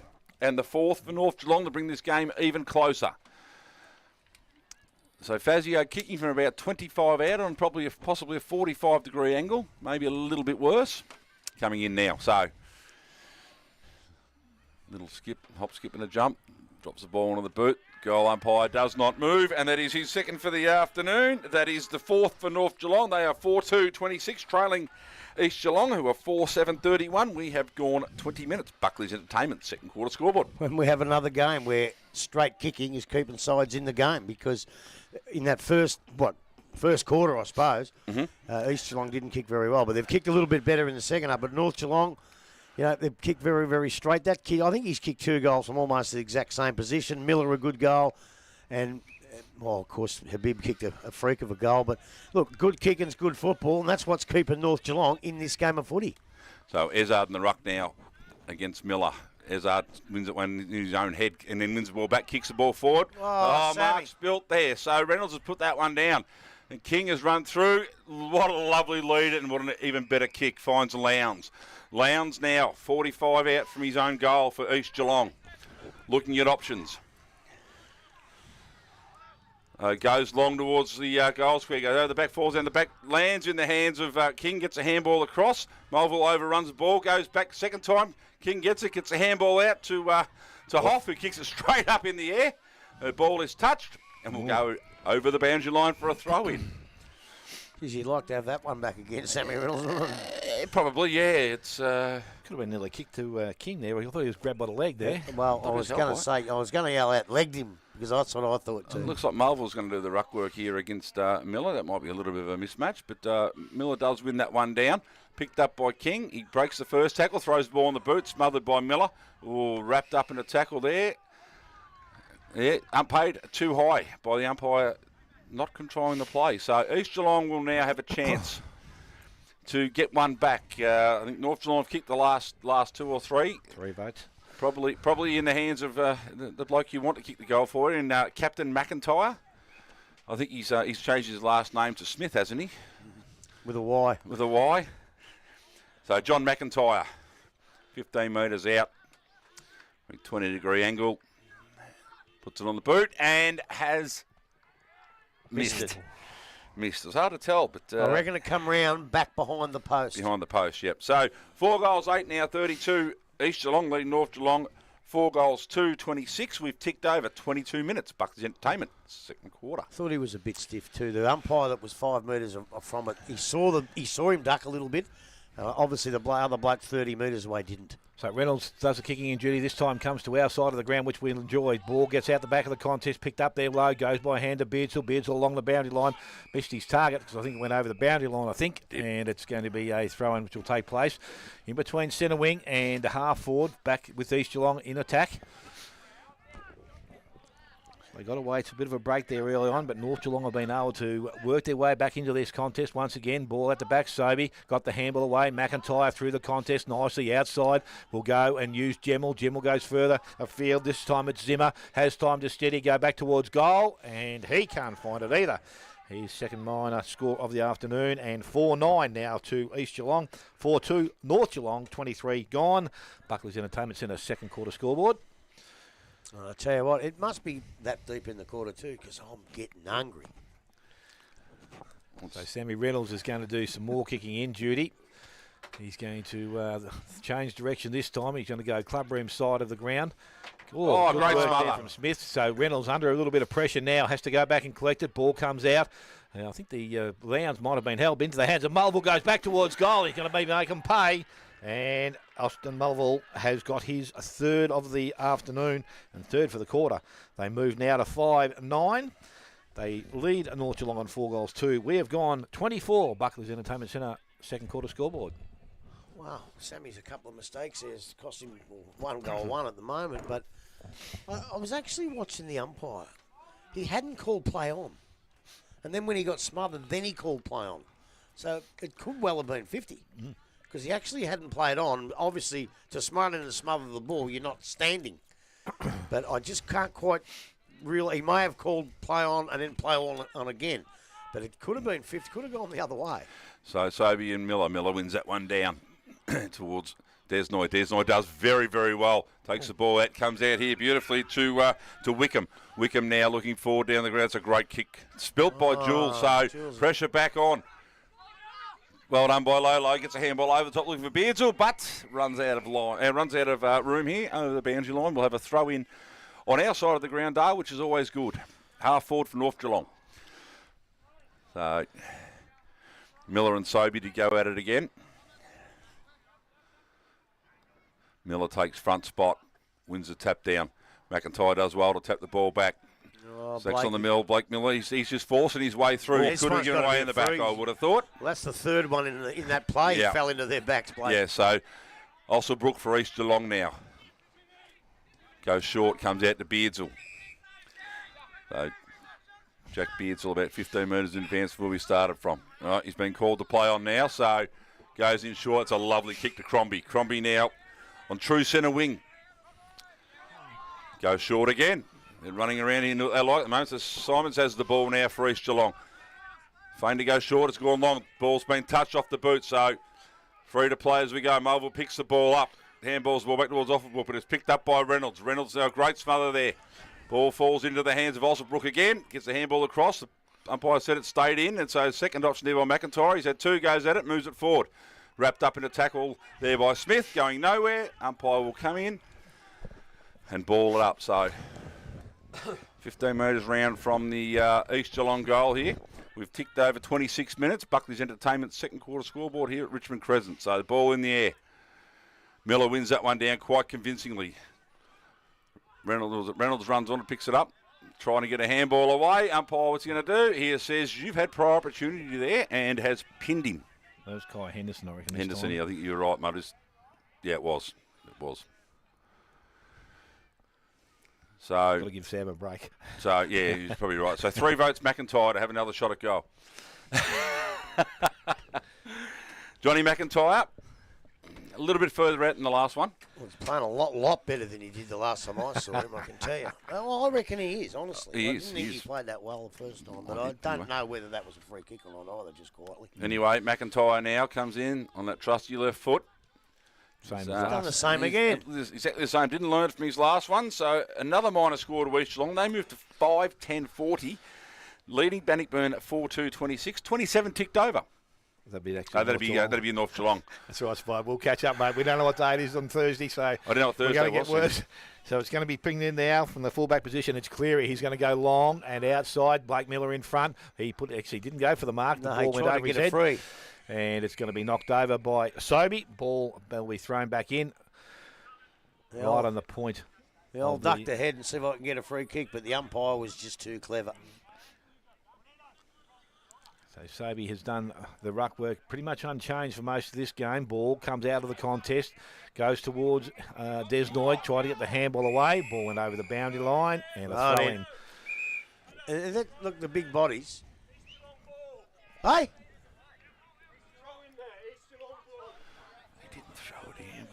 Mate, he actually handballed it. The ball goes in. That was a bad kick there by Beardsall. Doesn't matter. They're going to be a ball up this time. Throw in, maybe. So it's going to be thrown in. Umpire now on the half-forward line. I think you're better off just sticking to your own area, mate. Jeez. Thrown back in. Ball tapped out the back. Smith, Desnoy goes after it, picks the ball up. Got himself into trouble, but got the handball away. Miller does the right thing, kicks the ball off the ground, goes into the middle of the ground, picked up out there, Monahan. He was tackled straight away by Habib, and a ball up will take place. It wasn't a clear handball grub. I thought he actually got a bit on it, so it was probably should have just stayed the way it was, I thought. Cromby is tackled and brought to ground. The umpire at the contest had a perfectly clear view of it. Yep. There is no need for a bloke 40 metres away to pay anything. Ball from the ruck contest goes to Sobey. Henderson had it, gave it to Ossobrook. Ossobrook goes long into their forward line. Ball runs towards their pocket. Back in the boundary line here. Gets there in that direction. Picked up Ezard. That's a throw. That is definitely a throw. Nacho saw that one. And a good tackle out there. Sam Reynolds, I think it was this time. So he's got the free kick deep in defence. Get one back. Yep. Did nicely there. Trapped Ezard very nice. It was a good clean pickup from Ezard, actually, from that contest. He hasn't got himself involved in the game as yet, but Reynolds decides to go long and outside 50. Ball gets up over the top. Out the back might have been Penny. Got through the contest. That's a good handball to Smith. Smith goes back inside. I reckon that's Jewel now. Noah goes into the middle of the ground. Contest required. Habib's going to provide one. Gets it at ground level. Spins out of trouble. Went to Henderson. Henderson on the right boot. Goes out wide. Now they've got some run. Can they pick the ball up and continue? This is Billy. He goes inside. That's a nice looking kick. And Blake Miller has taken the mark. He made their ruckman stretch there, the big fella in Sobey. Took him down deep. And Blake Miller not without a great chance here of kicking his second of the quarter. Well, I tell you what, I know it was ineffectual in the end because they got a good kick away. But that McLaughlin got to that contest from a long, long way away really, really quickly. He's like a greyhound. He can run. Wow. So Blakey Miller can close the gap a little bit more for North Geelong with a straight kick. As we sit here, we can get a pretty good look at where this is going to go.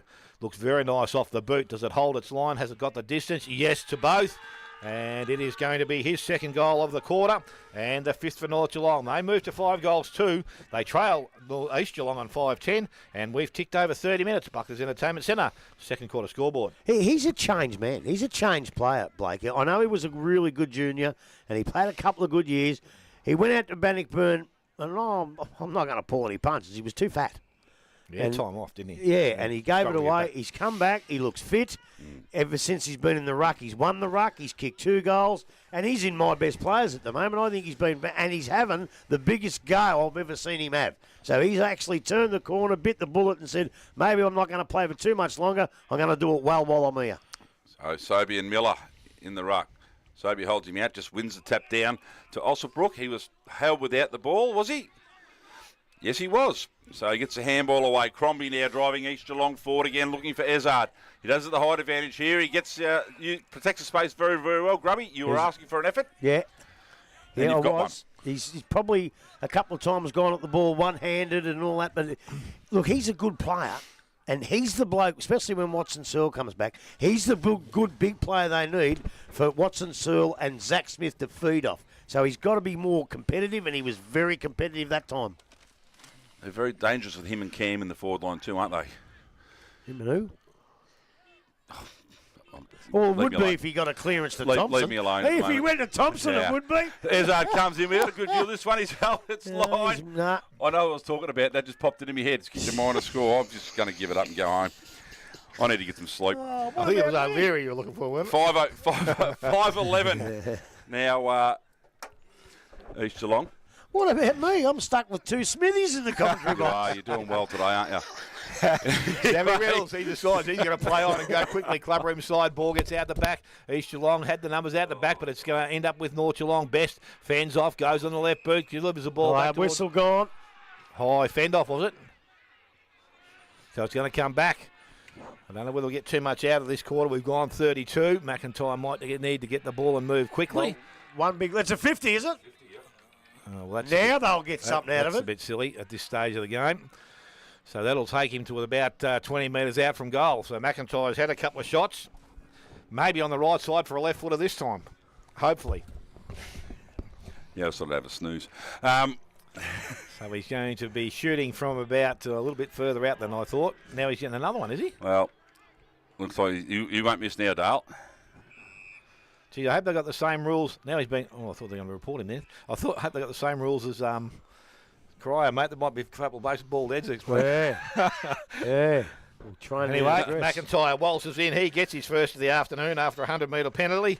Very costly on the brink of the half-time break. 6:11 now to East Geelong.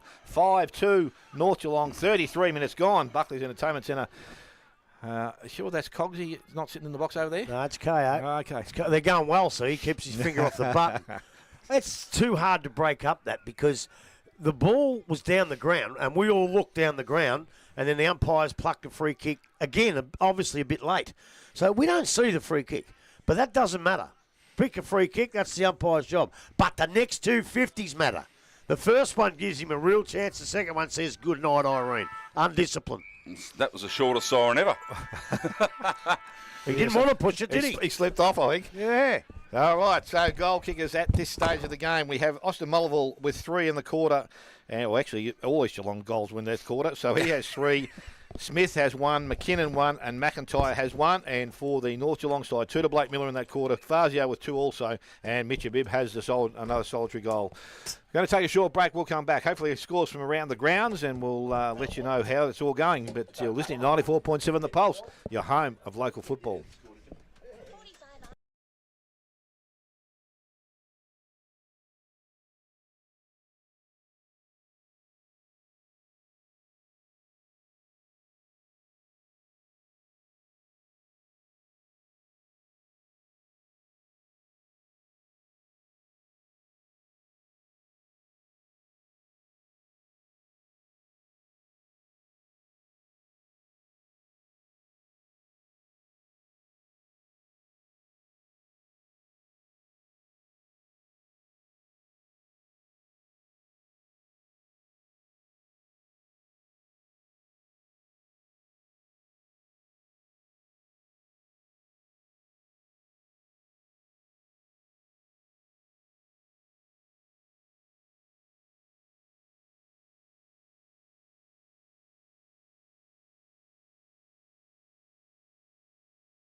welcome back to the GDFNL match of the day here at Oswald Plumbing and Civil Oval. Sees the home side, East Geelong, 6-11, leading North Geelong, who are 5-2. Grubby, before we go to the around the grounds, mate, your thoughts, buddy? It's a funny old game. But for a while, there's a bit of free-flowing footy and it looks all right. And then it goes to rubbish for a while. It's, really, really hard to get a move on here. And I don't know why. I think East Geelong looks like they're going to cut loose, and they kicked a bit straight of that quarter. And North kept themselves in the game by kicking straight. And if they kick crooked, they're a long way beyond. Look, they're only, 2 or 3 goals behind, and on the scoreboard they're a chance, but I'm just not sure they've got the firepower to go on.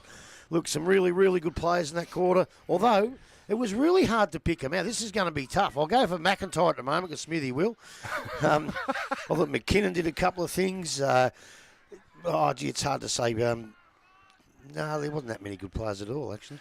All right, Dale, go over to you, mate. We're about to start. We'll get the scores in a minute. Right, umpires with a ball in there, and we are underway, third quarter here.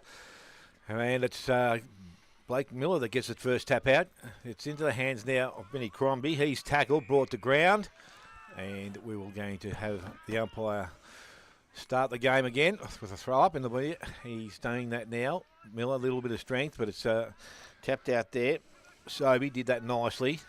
Again, Desnoy ran on the ball, had it and lost it. Crombie is going to be rewarded with, that was a bit lucky. Zach Swinnerson ran across the mark there.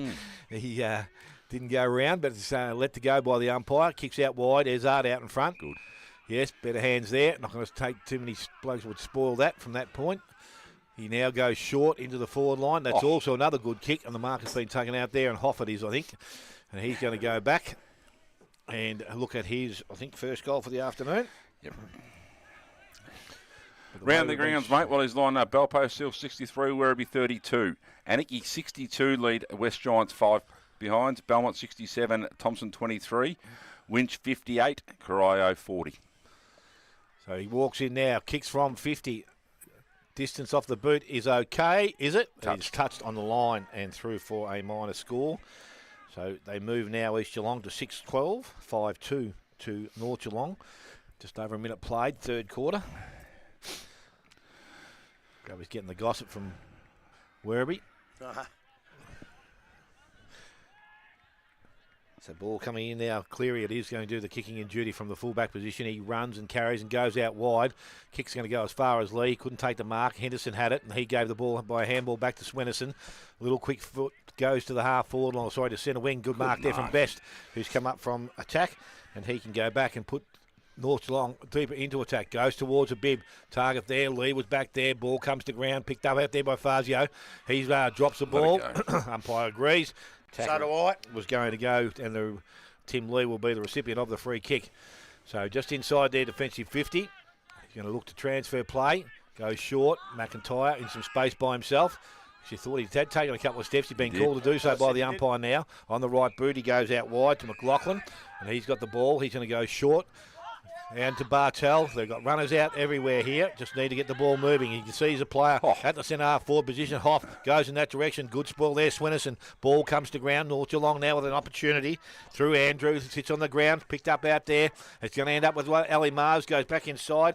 And the handball was going to Lowndes. He shows it goal. And he is going to be offline again. And he's got his second minor score. 6-13 now to East Geelong. 5-2 to North Geelong. We have gone 3 minutes. Lifeline third quarter scoreboard. I like when they come into the centre half forward position, but I think then he could have stayed wide. He had 2 or 3 blokes on their own where he kicked it to a contest. So Cleary from North Geelong now to bring the ball back in. Goes long down the line again. Uncontested, dropped the mark in the end. Should have marked that one low, but he didn't. So swing around now. Ball, Lux of fortune here. Benny Crombie runs onto it. Just inside the forward 50. Quick kick in. Might have been by your mate again there, McIntyre. He's been everywhere, Dale. So he's a strong unit through the middle, isn't he? Yeah, he's good. So Benny Crombie. We're kicking from probably 45 metres here. No real angle to speak of. So here comes Crombie for East Geelong. On the boots, and lovely long kick, isn't it? But just offline. So Benny Crombie registers his first behind for the game and the 14th for East Geelong. The 6-14 leading North Geelong 5-2. We've ticked over 4 minutes. The Grandy Cycle and Sport third quarter. So clear. Sorry, mate. Again, I had a chat with Nachos on the way through. Mm-hmm. He was 100%. The fend-off was high. Fair enough. So Lee flies, brings the ball down the ground. Picked up there by Gemmell, knocked out of his hands. Lee follows up, does really well, gets a handball out, back to Beardsall. Beardsall, there's a spearing pass down the line to Smith, who might have been getting a little bit of a shove into the cricket nets area there. So Zach Smith, deep in the pocket here, wrong side of the right footer, centres the ball. Have a look at that for a kick. That is just brilliant. That is very loose checking by North Geelong. Benny Crombie, it's not like he hasn't had the ball all day. It's not someone you'd leave unmarked, Rob. They've left him unmarked quite a few times. Whether they leave him unmarked or he's just clever enough to get into a position where he's on his own and look, a lot of blokes get on their own, the ball don't come to him. When he gets on his own, he puts himself in a position where his teammates just have to give it to him because he's in a good spot. Well, Benny Crombie coming in now for his second shot at goal in a minute. Well, that one's a bit easier, but he still missed it. No, he's got it, has he? He's got it, I think. Jesus, only just gone through. So Benny Crombie has his first and has the 7th for East Geelong. They moved to 7 goals, 14-56, leading North Geelong 5-2-32. 5 minutes. The Grandy Cycle and Sport, third quarter. It's a little bit dangerous here. It just looks like East Geelong are running on top of the ground and North Geelong seem to be struggling a little bit with not so much fitness, but just with pace. And East Geelong, they're first of the ball now. Look, they've got to be very careful here, North Geelong. They've got to just scrap and fight like they've been all day. Otherwise, there's a chance they get blown out of the water here. So back in the middle, go. This time, Ruckman at it. Miller up over the top. Jewell from the middle. Jackson goes into their half-forward line going back. Oh, McLaughlin, he tried to read the fly of the ball. Wasn't successful at doing that, but King's got the ball in front of him. Good work there on hands and knees. North Geelong, they win the ball out. Ramos has it now. He's tackled straight away. Umpire will come in and a ball up to take place. And it's only about 20 minutes from where we are sitting, which is a benefit to me. Ball from that ruck contest. Miller goes into the middle of the ground. Picked up there. McIntyre got out of trouble. Little kick across the ground. Went looking for his mate Lowe. He's going to win the ball back again. Has another option and goes out wider. Running player out there is Beardsall. And he's got the ball now on centre wing. Again, they continue to run from behind and they're going to transfer the ball. Well, Lee took them on. Now he's got himself in trouble. Let's hold the ball. He had a fair opportunity to do it. So good tackle there. And I reckon that might be young Henderson, is it? So it is, and he goes out wide with his kick. That's a good quick kick. And he will find Best. Didn't let him down. Took the mark. Just forward of their centre wing. Next kick is a little short one up over the top. Coming up is Jewell. So they've been able to just chip away here. Now he decides to go longer to the pocket. Mark from behind, or was spoiled from behind there by Lee. Ball goes over the boundary line. It's up on the roof. Onto the roof. Get the ladder out. Gives me a bit of a chance to say what a wonderful turnout it was for the East Geelong past players in here. There were blokes everywhere, having a good time, having a nice little sip, and having a really, really good afternoon. So well done to you blokes for turning up to the East Geelong reunion. Seen your mate Papa Lewis in there too, mate. Yeah, well, he played here. He played here, Lewis, believe it or not. I asked him, I said, did you play here? He said, yeah, against them. Against them. Back in the 30s. Against them. Does that get you into the past players, is it? Obviously, it's not what you know until you know these days. He got himself in there. Old Popper. Ball from that ruck contest again over the top. I reckon that, can't see who that is now. Well, I hope it's Bartel. I hope they made him pay, but I very much doubt it. Oh, his hands don't reach his wallet. So the ball thrown up by the umpire. Miller taps the ball out, picked up Oswald, gives the handball to Lowe. Lowe goes to Beardsall. Beardsall just puts it on the boot, kicks it out aside the forward 50. Mark has been taken out there. North Geelong, and it's going to come back because Wickham has it. Wickham now goes low and flat into the forward line again. The only man in the hole is Sammy Lowe, and he's taking the mark. Coming home with a late run. Sam, he's called play on there. That was touched off the boot. Sling tackle. It was touched off the boot. Is it coming back or is it downfield? Well, if it's a sling tackle, it's got to come back. And it is. That's what it's doing, yep. So it's going back to Sam Lowe. So he'll get another opportunity now. Don't see Sam Lowe without a long sleeve jumper on very often, but it must be a little bit warm out there. Short kick into the back pocket. Beardsall Goes back to where the ball came from. Running player in McLaughlin. He takes the ball now and comes out wide. Ali Mars in some space by himself. He can continue to go now. Takes one bounce. Got protection from behind. Looks to deliver the ball longer, and that's what he does now. He goes into their half-forward line. Mark wasn't taken out there. Lowndes kicks the ball off the ground. Has support there. It's going to be King that's going to go back. We thought it was going to be King that was going to pick it up. Lowndes went back and got his own ball. Handballs back out the back to Bartel, which will be okay. He'll be able to swing on his left boot. Looks inside. Good kick. Ali Mars takes the mark. Across the ground he goes. The big fella Sobey in the middle. Needs some runners coming past. There's not too many at the moment, so he transfers the ball across the ground to Monaghan. And now Monaghan is right on centre wing from the other side of the ground, comes back inside to McLaughlin. Can guarantee if he got the ball clear, he'd be running, but he's been held up well by Miller. So McLaughlin now goes across to Lee. A little bit of control here. McKinnon's going to be the next one in the loop, and he can now go. He's going to look to go longer into their forward line. Reynolds going back with the flight, coming up. The ball's not taken. Handball goes out there by Andrew. So North Geelong need to get rid of the ball. They're under a little bit of pressure. The ball's going to turn over. Handball goes back inside. It's going to end up in the hands there of Osselbrook, who goes towards goal. If it wasn't touched, it's going to be a goal. It wasn't touched. Umpire says all clear. Osselbrook has his first of the afternoon and the 8th now for East Geelong. 8:14. They lead North Geelong 5-2. 10 minutes gone. Lifeline, third quarter scoreboard. They just crashed under the pressure. They had the ball. They looked like they were going to come out with it. But East Geelong's pressure in that little episode was unbelievable. Every time the North Geelong bloke looked like getting the ball, there was an East Geelong player on there. And in the end, they lost it. And a bit of a scrappy goal out of the pack, but a beautiful goal. And I tell you what, as I said before, you've really got to do something here or they'll get blown out the water, because East Geelong are now looking like a very, very good side. So back in the middle now. Sobey in middle to do battle again. So ball's in the air. Sobey, Miller comes over top, wins that one down. Tap back East Geelong's way. Swennison's the first one runner. Can't pick it up, so in a bit of trouble now. Coming through was McIntyre. He couldn't pick it up either. Swennison butters up again, goes back. Second effort was very, very good. Fazio wrestling down there. Couldn't quite win the ball, but there's a big chance here. Lee went to tap, missed it badly. So did Mars. Now we have a scrap about 15 metres out from North Geelong's goal. Get it out, get it out. Letting it go, You've got to get it out. Someone's got to let it out, don't they? Get it out. The umpire's looking around. He's going to circle. He's got the hands He's circling. No one's getting it out, so no. My ball.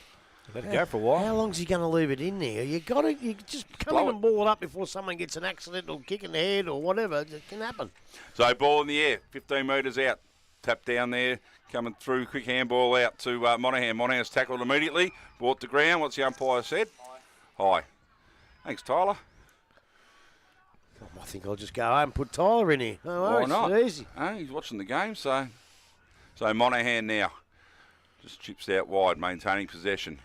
Goes to McIntyre. McIntyre very long down the line, looking for Ezard. Goes over the back, punched out very, very well there by Cornelius, who hasn't done a bad job on Ezard today. He hasn't had a lot to do himself, but he's kept Ezard to only a couple of touches. I think that's a right spot. I reckon he's done a good job. I just reckon Ezard's kept himself a little bit too. I need more out of him. So Miller and Sobey do battle. Miller wins that one down again. Looking for Desnoy. Eludes him. Gets a handball back now. Is that holding the man? No, it's dropping the ball. Didn't think he had it that long, but umpire seemed to think he did. So ball being driven forward here again by East Geelong. Nice kick down the line in front, ball punched down to the ground. So it falls over the back in the hands of Cleary. Cleary gets rid of it. Long kick. Is that going to be down the ground? No. Umpire said no. So Sobey flies, brings the ball to ground. Very, very, very scrappy again here on the far side of the ground. Wrapped up in the tackles, and we're going nowhere again. So umpire will come in. McKinnon was wrapped up there. So Sobey and Miller to do battle yet again. Ball in the air now, the umpire. Sobey, and they both hit it the same way. I think Sobey got that one down. Once again, hits the ground. Everyone dives on. Umpire comes in, says, I'll have the ball again. Could be time for one of those, 3 ball ups, 3 kick scenarios. Anyway, Sobey and Miller will do it all again. We go. Miller wins that one down. Only as far as Simons, but goes through his hands now. Gemmell applies a good tackle here. Monaghan fighting for the ball as well. We go. So true centre wing, social room side of the ground here at Richmond Crescent. We've had 3 ball ups in about 15 metres, so looking for someone to break the game open here. So Miller and Sobey go at it. The ball's tapped down. No, going forward, then wrapped up in a tackle.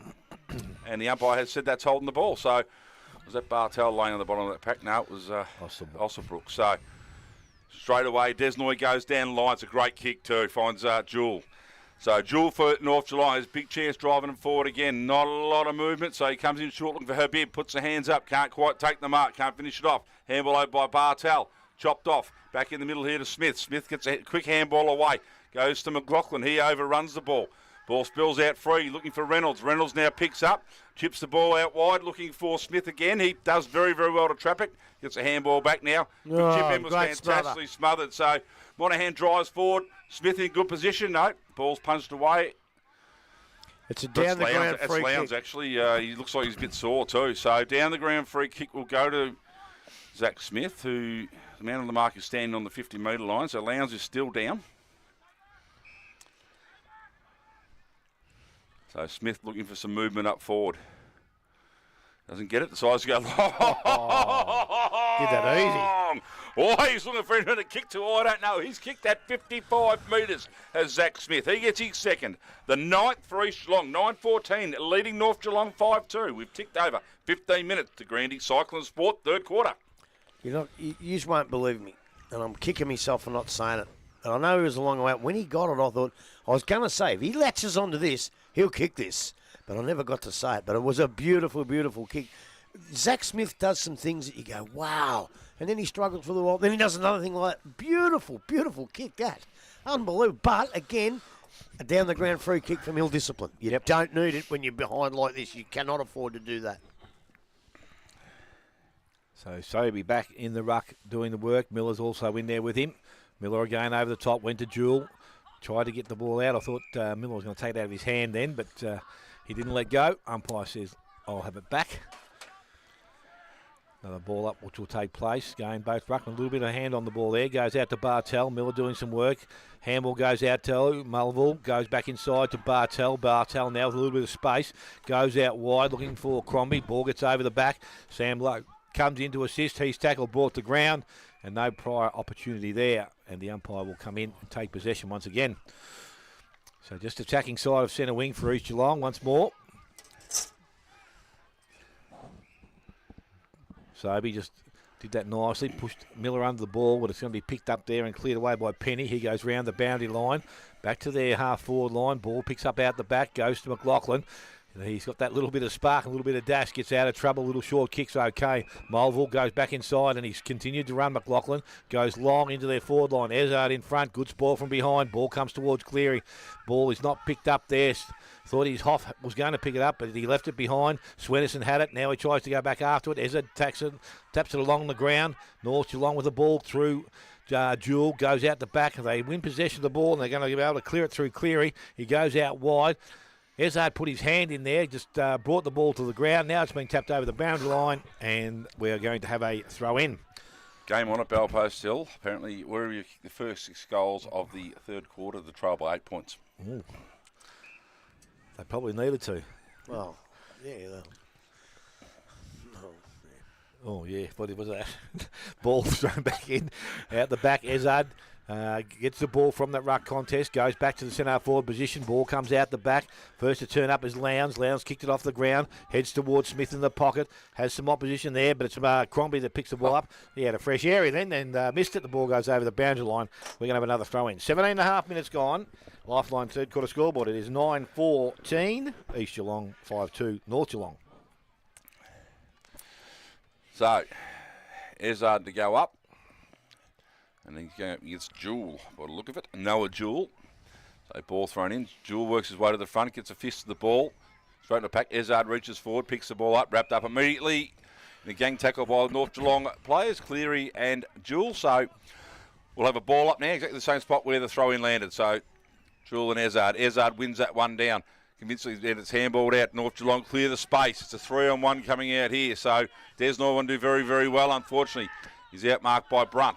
Brunt now chips the ball in to Bartel. Bartel can go even wider and does so and finds Lee. So Lee now looking at his options further down the ground. Just sinks a slipper in, kicks it as far as he can. Ezard comes out, puts a hand up, takes a fantastic grab. What do you think of that one, Grub? Yeah, I love that, and that's what I need him to do. If East Geelong are going to be a power and go on, he's got to be the bloke that does that. For the simple fact, I'm not sort of saying, I want him to do it. I'm saying it because he can do it, and I know he can do it. And sometimes he just doesn't. But that was a great mark, and I need to see more of that because, look, there's some good sides in this competition, and East Geelong haven't got a great finals record over the last couple of years. And a bloke like him picking grabs or getting feeded out to Smith and those blokes might make the difference to them being the number one side. That's St Albans. So Caleb Ezard coming in now. 40 metres out, almost directly in front, and that has gone a long way up and has come back on the breeze beautifully. So Ezard has his first for the afternoon, has the 10th for East Geelong. They moved to 10-14, leading North Geelong 5-2, and we have gone 19.5 to Grandy Cycling and Sport, third quarter scoreboard. What's that, 7 goals? Gee. Yep. You wouldn't want to fall too much further behind. 74-32, mate. Yeah, so you really... Look, they're still trying too, but they... Look, all these new blokes that they say were great, or not great players, but the ones to watch, Desnoy's been okay. You know, some of these blokes, they're just not quite up to the East Geelong standard yet. We knew that before we started. And now East Geelong, I think, are going to look to really pour on the pressure from here on in. So Noah Jewell goes into the ruck work now. And Ezard's doing it for East Geelong. Ball into the hands of McIntyre. Had it, put it down. Would have thought there was a free kick there. Jewell went back and collected it. Handballs over the top. Went towards his brother. He was taken in a trip or a push. Not too sure, but doesn't matter. He's going to win the free kick. This is Jackson Jewell. And he goes short and quick into their half-forward line. Mark comes out this time. Desnoy. He takes the ball.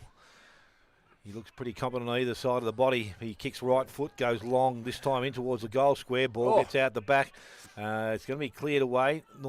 East Geelong with an opportunity to do so. They haven't cleared the area just yet. They've been tackled, brought to ground. So North Geelong hold things up with an opportunity now, a scoring opportunity. That's what you want to see. Blokes like Mitch Habib and those blokes down there just hold. That was going to be cleared away, but they made sure it wasn't. So they haven't given up. So ball thrown back up by the umpire. Miller takes it out of the ruck contest. Thinking, he probably needed to make an attempt. I think he might have been. Well, that's the thing. It ball comes out there. McIntyre handballs further afield to Sam Lowe. Lowe over the top. Goes towards his teammate there. It's gone into the hands of Hoff. He turned the ball over. Umpire said it was a throw. North Geelong free kick. Not too sure who's got their ball in the hand, but I couldn't even see. Actually, I was looking back here. Sam Reynolds it was. Well, it doesn't matter who's got it. Ball comes out of that contest now. Back now with the hands of Cornelius. Got the handball back inside the Jewell. Jewell to Jewell.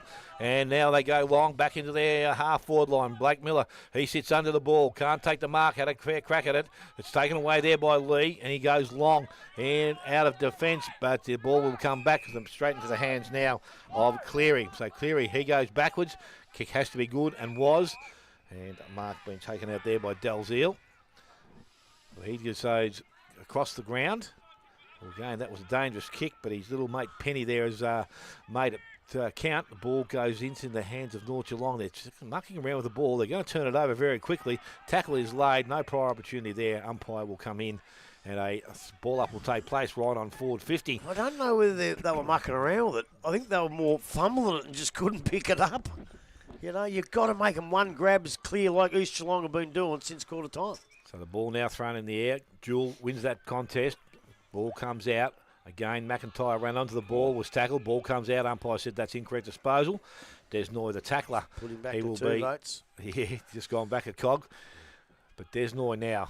Again, right foot goes long along the boundary line. A bit too much on it. The ball, let's see, the touch just inside the field of play by Lee, and it was.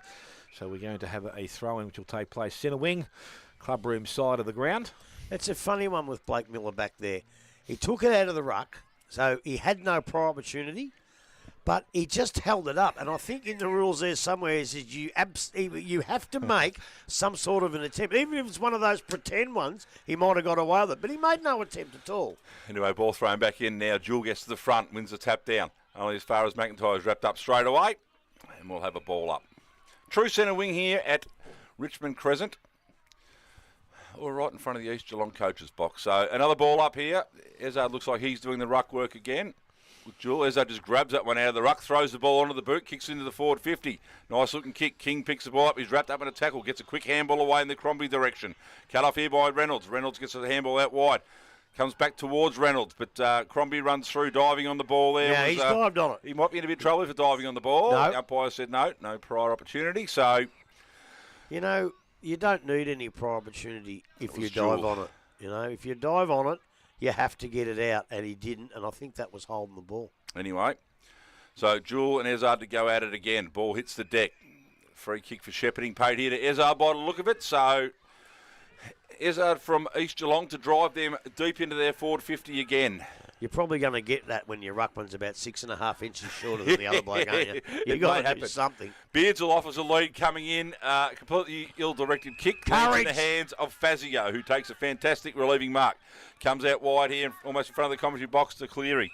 Cleary now takes mark. Now his next kick here. What are his options? He doesn't have a lot down the ground by the look of it. So Pat Cleary just looking at it. Chips one in short. Comes off very, very well. So this is Ramos. Ramos goes backwards again to Cleary, who spills the mark. Was called play on anyway because it wasn't. Now they're mucking around. Now they're mucking around. They're going short again here, looking for Smith. Fantastic pick up below the knees. Gets a handball out again to Ramos. Comes out again to Cleary. Cleary looking down the line for Fazio. Can't quite pick it up. Now he's into trouble with the 3-on-1. He just plays it. Just missed I it. thought he played that smart. The umpire was paid a drop on the ball. So the free kick will come to Jack Beardsall. So Beardsall for East Geelong. About 70 from his own goal. Looking for options forward. Puts it into the hot spot. Players fly, but it's a fantastic grab taken to the back there by Baker. So Baker for North Geelong. Blake Miller offers a lead out towards the boundary line. He's big man in front, McKinnon with him. Comes off hands and goes out of bounds. So the boundary line throw in. About 60 metres around from the East Geelong goal. So, Sobey back in the ruck with Jewel. Ball back is thrown in now. Sobey at the back uses his strength, taps the ball down beautifully to McIntyre. McIntyre drives long, looking for Smith, goes over his head. Pack flies, lands at the ground, falls in the hands of, it wasn't Crombie, but anyway, it's turned over here with North Geelong. A chance to run it out. Dalziel runs onto it, picks the ball up, looks his options down the ground, goes long. As a player, wasn't on his own, but ball has beaten everybody and has gone out of bounds in front of Monaghan, and I think that was Billy with him. So When you've got control of the ball, and that's just the little things, you've got to kick it to your teammate's advantage. He actually kicked it to his opposition's advantage in that situation. Ball comes in again. Sobey, Jewel does very, very well. Takes it out of his hands, keeps moving the ball forward. With to pick it up there, probably cut Desnoy off, and now we've got the stacks on the mill. The umpire will come in, and that's a bit quicker, Grub. Yeah, and that's what you want. Look, you know, you don't want anybody slipping over and falling and getting an accidental knee in the head. Get it up, get it going. So ball in the air now, 26.5 gone at the Granny Cycling Sport third quarter. Desnoy comes running through, does very, very well. Breaks a tackle on the left foot, chips the ball up there towards Best. Or Miller, sorry, couldn't get it, but at the ground is Penny. Penny gets a handball to absolutely no one in particular. So Lee does very, very well, runs out, handballs the ball over to Gemmell. He has time to turn around and steady on the right foot, kicks the ball down the line to a one-on-one contest. The loving nature of our ball, Swinnerson ends up the recipient of it. Nice kick back in, but there's no one home but Monaghan. Monaghan looking come out this side of the ground looking for Lowe. Lowe takes this and they can go. Hold on, away Sammy. they go. So Mars now has one bounce. He's going to have a second, but changed his mind. Chipped the ball over in front of Lowndes. Crombie coming across to lend a bit of support. Lowndes does very, very well. Picks ball, spears a pass in towards Smith. Doesn't quite get there. So North Geelong have a chance to clear. They do. Go the ball to Baker. Baker turns around. Chips it in and finds Ramos. The Ramos now, he's got Fazio all on his own at centre half back. Nice kick. Ball did tail around a little bit. He dropped it, didn't he? He might have dropped it. So Umpire's blind. Fazio takes the mark in front of McKinnon and then just steals some space. Goes towards the bib. Come on, I need more out of you, Mitchie. Mitchie Bibb in the centre ground, got no one to kick to at all. So he's going to come wide here to Miller. Right in front of us, Dale. So now Miller is going to go back in through the middle again. So finds Ramos. He's going to go a long way across the ground. That's a beautiful looking kick. So finds Swinnerson. Swinnerson now trying to break it open, looking towards Best, but Best is outpointed. And that's McLaughlin with the mark. Now he comes in towards McIntyre. McIntyre takes the ball 30 metres out from his own defensive line. Comes across to Brunt. Brunt now comes out wider, has Lee. Lee in space, takes the mark. So, a couple of options present. He just chips the ball over to Lowe, who could turn and go if he wanted to, but decides to hold up steady. 28.5-minute mark of the Grandy Cycle and Sport third quarter here. Not a lot of options, so he decides to go backwards to McKinnon. McKinnon goes wider again, and there goes the siren.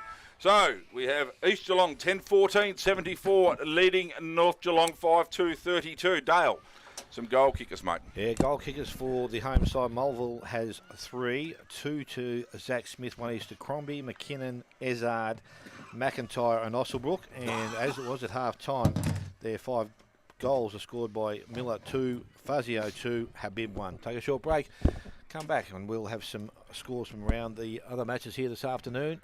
Listen to 94.7 The Pulse, your home of local football.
Oval, where we see the home side East Geelong 10-14-74 leading North Geelong 5-2-32. Before we go to you, grub around the grounds. Werribee 76 leading Bellpost Hill 72. Aniki 83 leading Geelong West 12. Wow.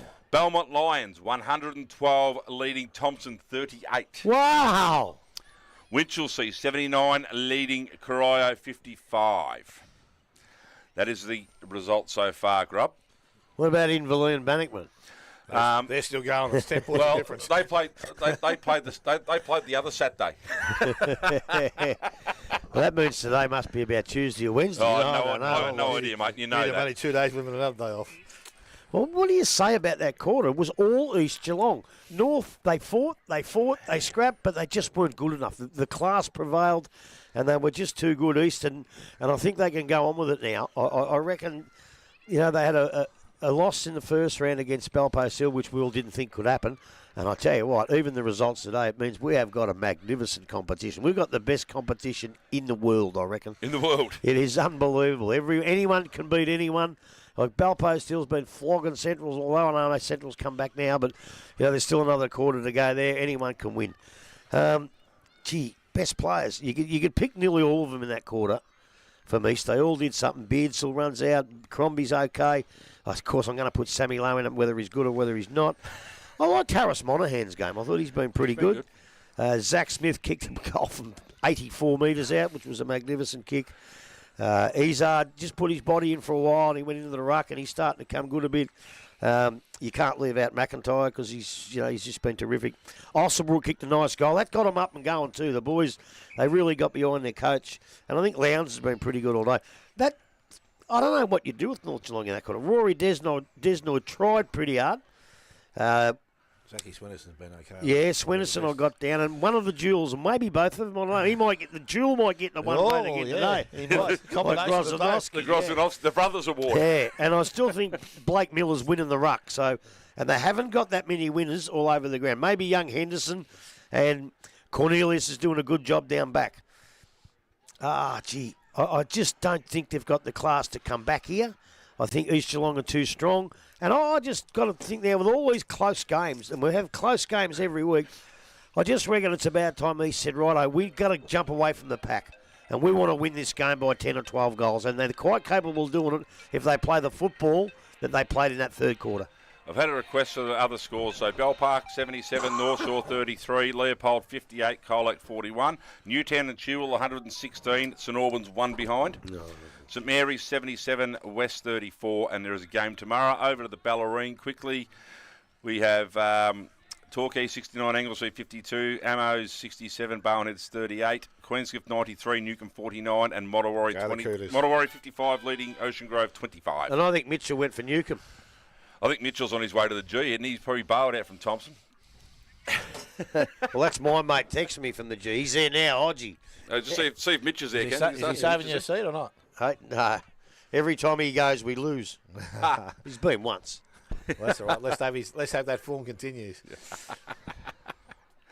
Feel the Inverleigh boys are heading down that way, I think, today. Big Violet was on a train or a bus or something heading down that way. That's all anyone needs. Daryl Jarvis. I hear Middies have come on board as a sponsor. And final siren and we're underway. Last quarter, Miller up over the top, gets the ball out. It's going to be taken away there by Simon. Simons gives it to Lowe, goes across the ground, and we'll find King. King is a running player, and Beardsall puts it out in front of him. He's going to make him work for it here. Ball comes to ground. Done well then. Yes, did nice. Well, he picked up there by Swenison. He kicks the ball, goes back towards their centre wing position. Going back as King, just handballed along the ground, tapped it further afield.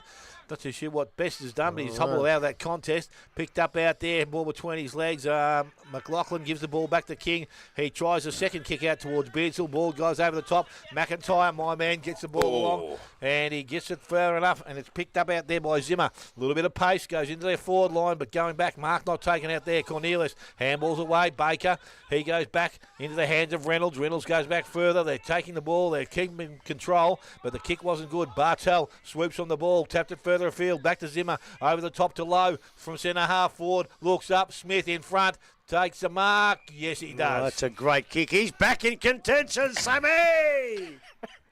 Sammy Smith. Who? Zach Smith. Sammy's brother. Well, there's that many Sams out there. You might as well add one. Sammy Smith, eh? There was a Sam before. Now, look. When he got up off the ground, I thought he was actually going to take off and look while the other players on the ground, Dalziel, but he didn't. After that kick down there, he has got to kick this. He's got to get consistency. He's got to kick this. A bit more breeze, I reckon, grab the contend with here. The distance shouldn't trouble him at all. Well, it hasn't. No, but the accuracy has it. I Yeah. think that's hasn't even scored, so it's out of bounds on the full free kick, North Geelong. Well, he ran too close to the man on the mark for a start. And how many players do that? It's a cardinal sin. You can control that. Pat Cleary with the recipient of the free kick. I'll tell you what, league footballers do it all the time too, you know. Yeah, no, that's one part of the game that hasn't improved. No. Out wide to Reynolds, and he's now looking to drive the ball low and flat. That's okay. Desnoy made it look good. Yeah. Got down low, took the mark. So he's not too sure where he wants to go either. So he just says, I'm just going to go back and we'll save a little bit of ground, a little bit of time. Puts a bit more pressure back now because East Geelong have been able to push up. Cleary goes wide. Again, they keep possession of the ball through Andrew. So sooner or later, they're going to have to make the attempt to come long, and that's what they've done now. So they come out towards the half-forward line. Baker couldn't take the mark. Lowndes got the handball back inside to King. King goes quickly to McIntyre, looks up, and he delivers the ball back inside 50. Ball in front, not taken by Smith, but he tried to go back after it. Picked up out there, and the ball is going to end up in the hands of Cleary once again. He goes high. Is it going to stay in the field of play? Yes, it does. Ball's picked up out there. Beardsley, I think it was. He's tackled, brought to ground, and is going to be a ball up. Grubby, you know who Zach Smith reminds me of? Who? Anthony Kitchen. A lot, yeah. Well, I'll tell you what, there's not many better shots for goal than Kitchen. No, there's not. So the ball from that ruck contest goes back towards the boundary line. It's going to be cleared away. North Geelong with Jewell gets the ball over the top. Great Goes smother. outside to Andrews. As Spider called, the smother was there. Ball has gone over the boundary line and has been kept in their forward line. So 3.5 minutes gone. Morris Finance final quarter scoreboard. It is 10-14 to East Geelong, 5-2 to North Geelong. Should have done the stats on the Smothers because East Geelong have had a power of them, haven't they? Ball in now. Miller gets to the front, wins the ball down. Convincingly rows his own ball. Kicks it up and under. Big rain and a clear day, which is like today. So Jack Beardsall will be the recipient of the free kick. Just over in front of the scoreboard here at East Geelong. So Beardsall now looking at his options. Decides to go very, very long in the Ezard direction, which is smart enough, I suppose. Ball comes to ground, picked up and kicked out there by Cleary through the hands of Miller. Picked up there beautifully by Monaghan. Chips the ball into Bartel. Bartel steps around one now, looks at having a shot for a goal from 50, and I reckon has that been marked by Andrew? Yeah, yes, it has. The goal umpire's backed away, so yes. Yes, it has. So Charlie Andrew to bring the ball back in. He does so, goes to Jewell. Jewell marks the ball in his chest in front of Simons. Then chips the ball out wide again. So you've got Cleary with the ball now in the pocket. He goes long down the line in front of someone's just come on the ground, so he's timed that beautifully. They chip the ball back in through the middle, finds Ramos. Ramos now, look at his options, still just on the 50, defensive 50, goes long down the line, doesn't quite get over the back, but luck's of fortune falls in the hands of Mitch Bibb. He's wrapped up in a Monaghan tackle and let the ball go, and the umpire's seen it that way too. So East Geelong take advantage, run on with it now. Quick bounce, looking for another bounce here. No, decides not to, as Mars. Mars now drives the ball, Melville at the back, just tapped away nicely. Ezard done really well, then gets a handball out. Chopped off again, so kicked off the ground by Hoff as he's trying to pick it up. Mulville now picks it up, throws it on the right boot, and has put it out of bounds. So we'll have a boundary line throw-in right next to the behind post. East Geelong's attacking end. We've gone 5.5 minutes. Connectel final quarter here at East Geelong. So the ball will be thrown back in. Looks like it's going to be Cornelius and Smith. So strange that Ezard's there. Smith nearly tries to take it out of the air unsuccessfully. So ball picked up here by Reynolds, comes out wide looking for Penny. Nice kick. Penny takes it and runs. That's a good little handballer over the top here. So North got a chance to run here through Henderson. Henderson does well. Chips ball in the middle, very, very clever. Finds Ramos. Ramos now has time. Handball through the middle again to Jewell. Jewell drives the ball long here. Contest up. Ball hits the ground. It goes to the hands of Bartel. Bartel tries to shrug the tackle, get the handball away anyway. It doesn't matter. North Geelong with ball at ground level. Habib goes back in. Sobey is the only one home there for East Geelong. And on the second attempt, takes the chest mark. So Sobey now chips the ball over. Oh, dangerous kick. McLaughlin didn't know it was coming. No talk around him. Jewell done very, very well to bring that one down. And he's been rewarded here, I think, Jewell, with a throw. So Jackson Jewell will have a chance to put North Geelong's first goal for the second half on the board.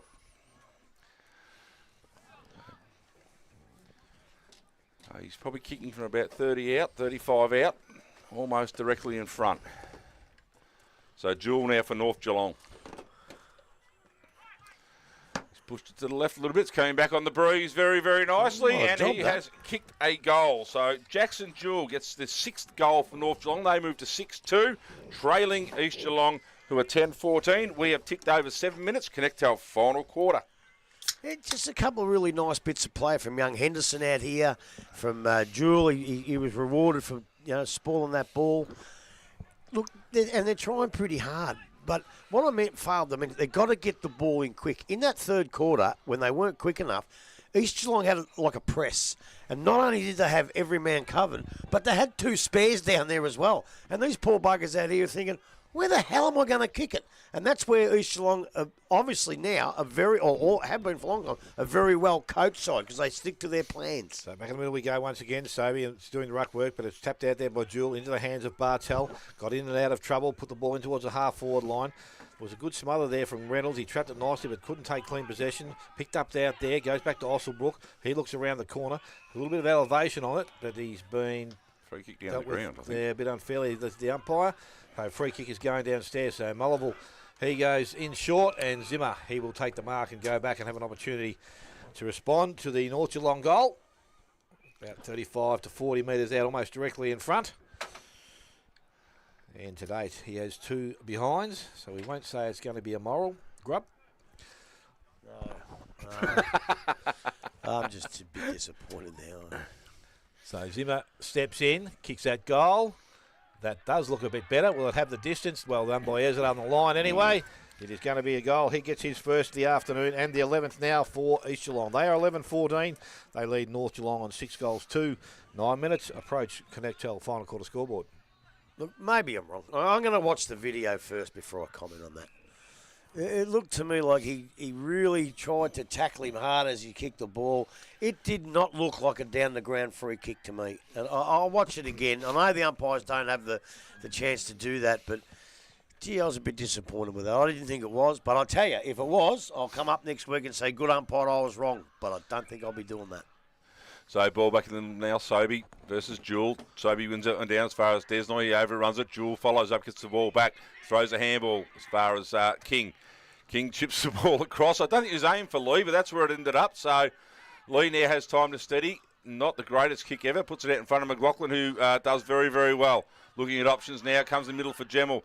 Gemmell is sport from behind by Miller. Miller, ball's picked up again, comes back out again. So Lee has another go at it. He's got McIntyre with the whole centre of the ground to himself. So McIntyre now looks forward towards Smith. Smith uses his body well, protects the space, can't take the one-hander, throws it on the left foot, and I'll tell you what, beauty! What an absolute cracker, Grubby. I think you're right. He can do the unbelievable, Zach Smith, can't he?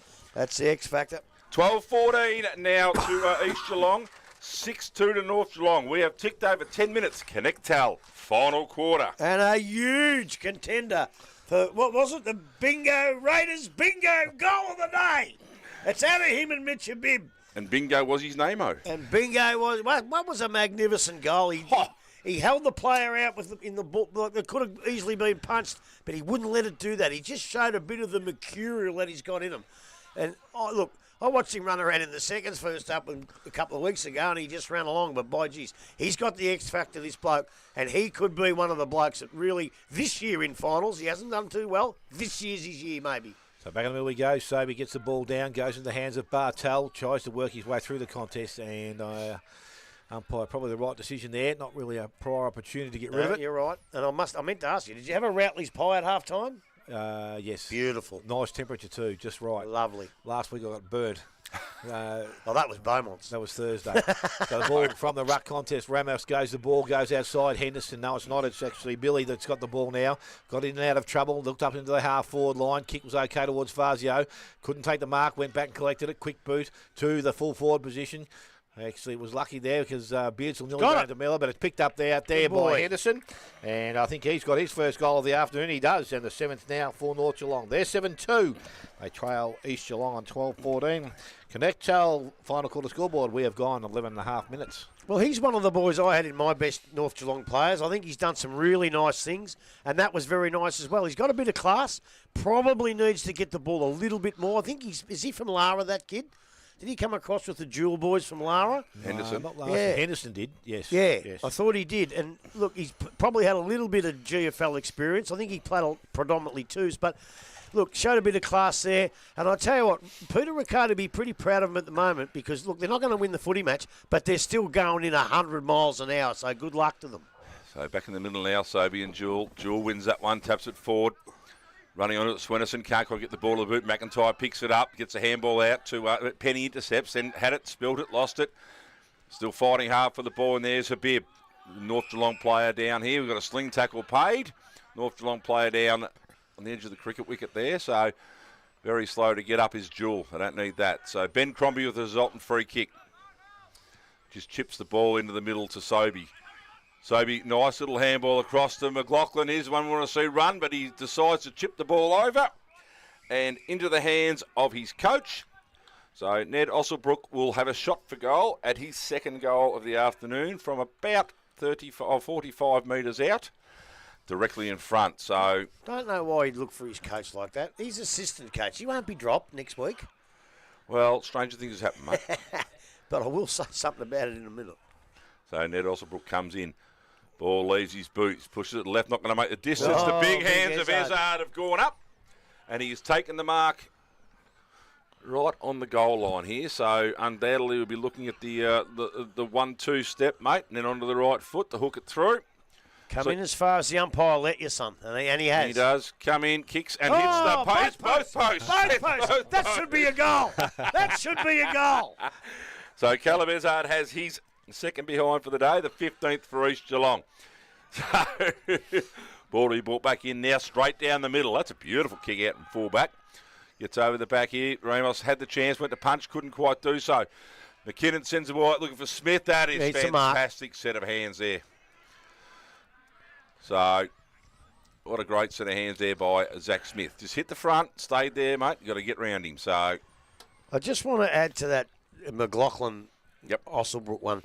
A lot of players come out there with running hard and they bang it forward and it can go anywhere. Class players lift their eyes and they see what's about before they do, and that's what he did. And he is a class player, this bloke. and I'm going to get better. So Zach Smith comes in. It's the ball on the boot. He's pushed it off Zachy, to the left. that's and what we it has don't want him gone. to do. Maybe it was kick one on his left again from the outside. Out of bounds on the full after kicking probably the goal of the day. So Cleary with the ball now. Just chips the ball across goal. They're trying to run the ball out of defence here in North Geelong. Long kick right out in front of the social rooms. Plenty of space there. So long kick again down the line. So it's two nice kicks. Gets them out of immediate danger. So good contest there. Lee brings the ball to ground. Picked up there. Was that by Penny? Kicks the ball long into the forward line. Desnoy used his body very, very well. Pushed Beardsall under the ball, but then left it behind. So opened the door up for East Geelong again through McKinnon. McKinnon beaten for the ball there by, I think it was Desnoy off the ground, was it? Hey? Fazio, I think. Was that Fazio? That was a fantastic goal. So North Geelong get goal number 8. So they go to 8-2, trailing East Geelong, who are 12-15. We've ticked over 15.5. Connectel final quarter scoreboard. Well, as I said, they're not giving the game away. They're having a bit of a go. I've got to go back to Zach Smith, right? When you're playing at home against North Geelong and you're 6 or 7 goals up or whatever they are, that's all right, fair enough. You'll forgive him. But we've talked about East's failures in the finals a fair bit, and the difference between them failures to become victories is consistency in goal kick. The goal of the day in 1 minute and a terrible miss tonight. They have got to get that right, and they have got to kick goals from when they should kick goals, and that gives them a bigger chance to maybe win the flag. That's what they have to do. Somehow they've got to get that goal kicking right, especially Smithy. So the ball back in the middle of the ground. Ezard goes in there. It's going. Jewel taps the ball out as far as Bartel. Did that nice. Oh, I reckon that might have been a throw. Yeah, blind Freddie could have seen that one as well, I reckon. There's some obvious ones out there this afternoon, but I reckon they missed the most obvious one down the bottom end there. True. Yes, so now Swenson has been good for North Geelong all day. He's just going to drive the ball into their forward line. Ball out the back. Bizzle couldn't take the mark. Backing up from behind is Monaghan. Little chip sideways. Will find his teammate out there in Jimmel, but it's going to make him work. He's got to go back and get it. Now he's under a little bit of pressure. Kicks round the body. Goes back towards the boundary line. That's a nice kick. Bartel slides in and takes the mark. So Bartel has got some options straight down the line. Unfortunately, the boundary line's going to be the winner here. Ball goes over. And a free kick going to Zachy Swinnerson. So Zach Swinnerson now. Options out the back. He goes in that direction. Yeah, and they've done this before. At our level, I'm not too sure this is the best thing for football. But anyway, Cornelius, they go back, and now they're in the back pocket. They were on centre wing, but now they're in the back pocket. But they have maintained possession of the ball. The next kick had to be good and wasn't because it's been turned over. Lowndes has it. Looks inside. Ignored Smith. Went back towards goal. And he kicks a minor score. It's his third of the afternoon. The 16th now for East Geelong. They're 12-16. They lead North Geelong on 8-2. And we are ticking towards 18 minutes, final quarter. Connect Tell, final quarter scoreboard. So Cleary doing the kicking in here for North Geelong, as he's done for most of the day. So brings it in. Goes long, looking for Jewel. Jewel flies, coming from behind. It was Tim Lee who punched the ball. One player I've noticed missing was Fisher, who did the kicking in early, mate. I haven't seen him on the ground since after quarter time, or halfway through the second quarter.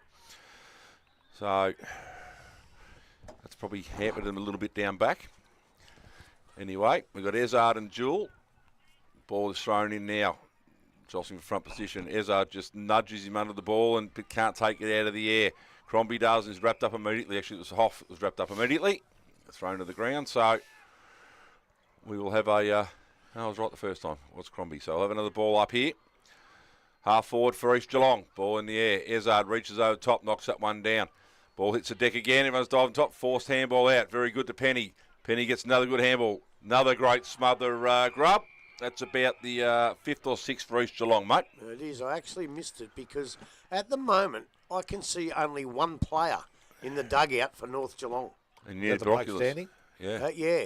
The bloke in the back's got a T-shirt on. I can't see who he is, but it looks like there's only one player. They might have three blokes off. Anyway, Fisher ball in. And two more. Ezard knocks the ball forward very, very well. Pick the ball up now, looking for Simons. Centres the ball. No one home at the moment. Turns around. Melville wins it. Handball across. Too much on it for Zimmer, but Gemmell backs up. Tries to take on the tackle. Good tackle. And it's a fantastic tackle there. North Geelong will win the ball. Is that your mate Reynolds? Yes, it is. Grub.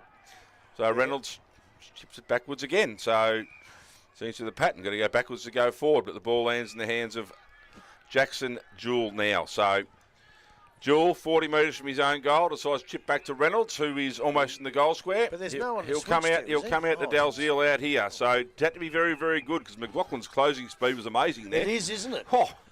So Dalziel now Reminds me of in the me. opposite back pocket. No, he doesn't. Yeah, he does. Goes long down the line. Couple of options here, but McKinnon's going to stand his ground and take the easiest of uncontested marks to drive East Geelong back into attack. Nice little kick over the top, finds Bartel. Bartel will be kicking from about 60 out. Little chip in again.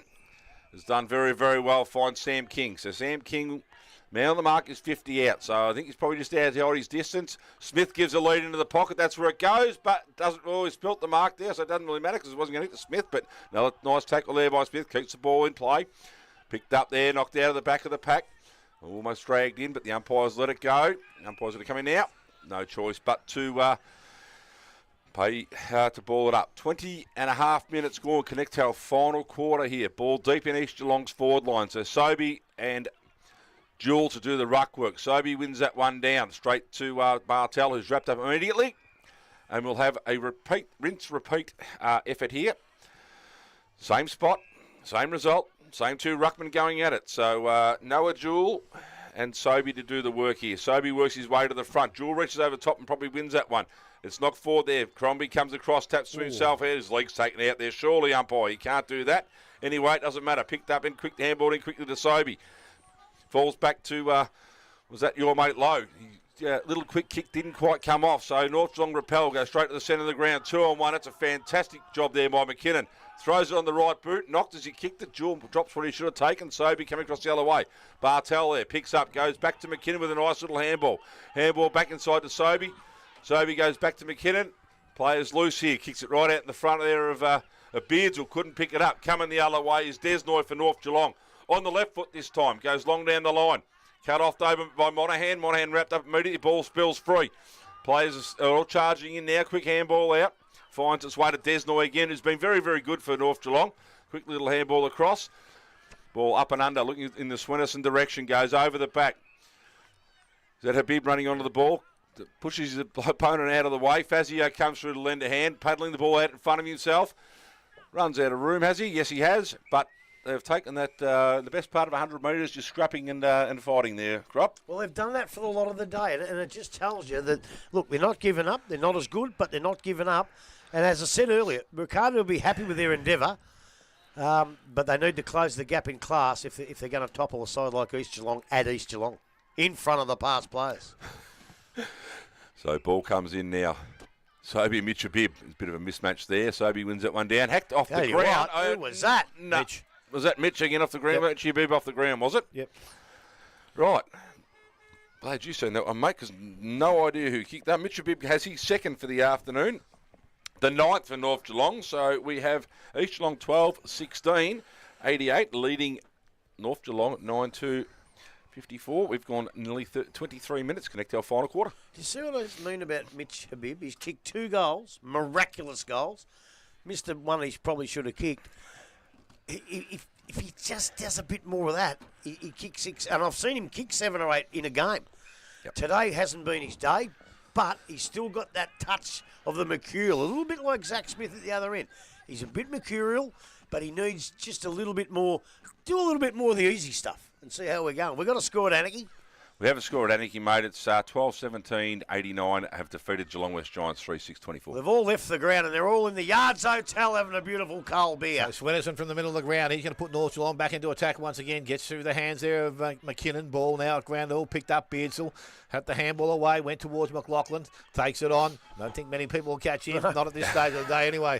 Into the hands of Lee. Put himself in the good tackle from behind. They did, and that was Mitch Habib again. So that's good and pressure work from the North Geelong attack, and they've been able to be rewarded.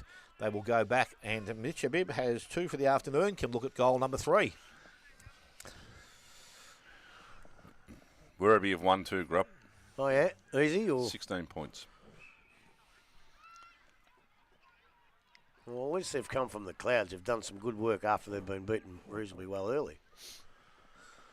So Mitch Habib now Flag favourites. How are they going against Thompson? Belting them. comes in, kicks that goal. This one is a little bit offline, so he has 2-2 for the afternoon.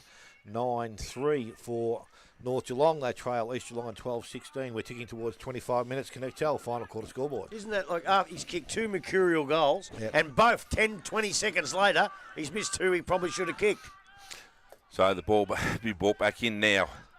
Sam Lowe plays on, chips the ball out here, looking for and finding Gemmell. So Gemmell still inside his defensive forward 50, looking for options down the ground. It's called to play on now, so kicks along in the Ezard direction. Cornelius with him. Does very, very well in front there. Good boy. Cornelius takes a very good mark. So Harry Cornelius for North Geelong, looking to drive them back forward. Just needs someone to move. Bit of a target for him. Bit of an up and under at the back there. Miller was fly. Lands in the hands of Henderson. Henderson throws it on the boot quickly and finds the boundary line. So forward pocket here for North Geelong. Pretty disappointed, Spot. What's that? I haven't had the chance for the big men fly today. There hasn't been any big ones. Well, that's life, mate. Not going to get a free pie every week. So a few minutes to go, though. yeah, a bit of time to go. So Sobey and Jewel, short throw in there. So it lands in the hands of Desnoy. Does beautifully, runs on and then shanked it. kicks the ball right across the face of goal and out of bounds in the opposite forward pocket. Oh, no, it's deliberate, Rob. We have not seen one deliberate. No, we today. haven't. And there's been a couple that have gone over, and the umpires, with magnificent common sense, have realised that they weren't deliberate. It's been a pretty good day by the umpires, I must admit. 26 minutes, connect our final quarter. Sobey wins that one down. Ball hits the deck. McIntyre picks up, tries to force his way through, can't do so. Now we've got a real rugby scrimmage here, and the umpire quite rightly comes in and says, I'll have this and see if we can break it up. So we've got Sobey and Jewel go at it again. Ball tapped over the back there by Sobey. Picked up by King. Feeds one out really quick to Sam Lowe. Lowe goes long down the line. Ezard in front. Protected the space very, very well. Has people his feet, but North Geelong have come through. Quick handball out. Quick kick forward now. So no one home. Mitch Habib comes flying through and has taken the mark. So read that very, very well. Mitch did. So he'll go back and have a look at his third and North Geelong's 10th. So he kicks this one, Grub, with, 4 or 5 minutes to go. It gets into within 4 goals. Yeah, 23, 24 points. So, Well, it also tells me that he'd be a chance to maybe have kicked 6 or 7 today. Yep. So Mitch Habib coming in now, 25 metres out directly in front. Puts it on the boot. Goal umpire does not move. Mitch Habib has his second for the quarter and third for the afternoon. Has a 10th for North Geelong. They move to 10-3, trailing East Geelong, who are 12-16.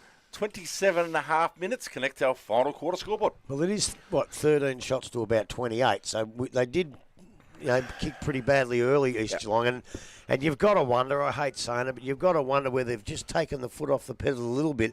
And a side like North Geelong, as I've said a number of times, just keep going and going and just try and play their best footy no matter what the situation.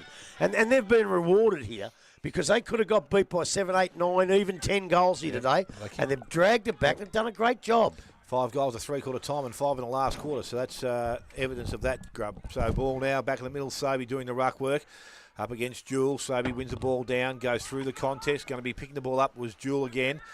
This is Jackson Jewel. He goes into their half-forward line. Beardsley in front. Doesn't go for the mark. He tries to get the ball now. Picks it up off the ground. A little bit of pace. Got the handball outside.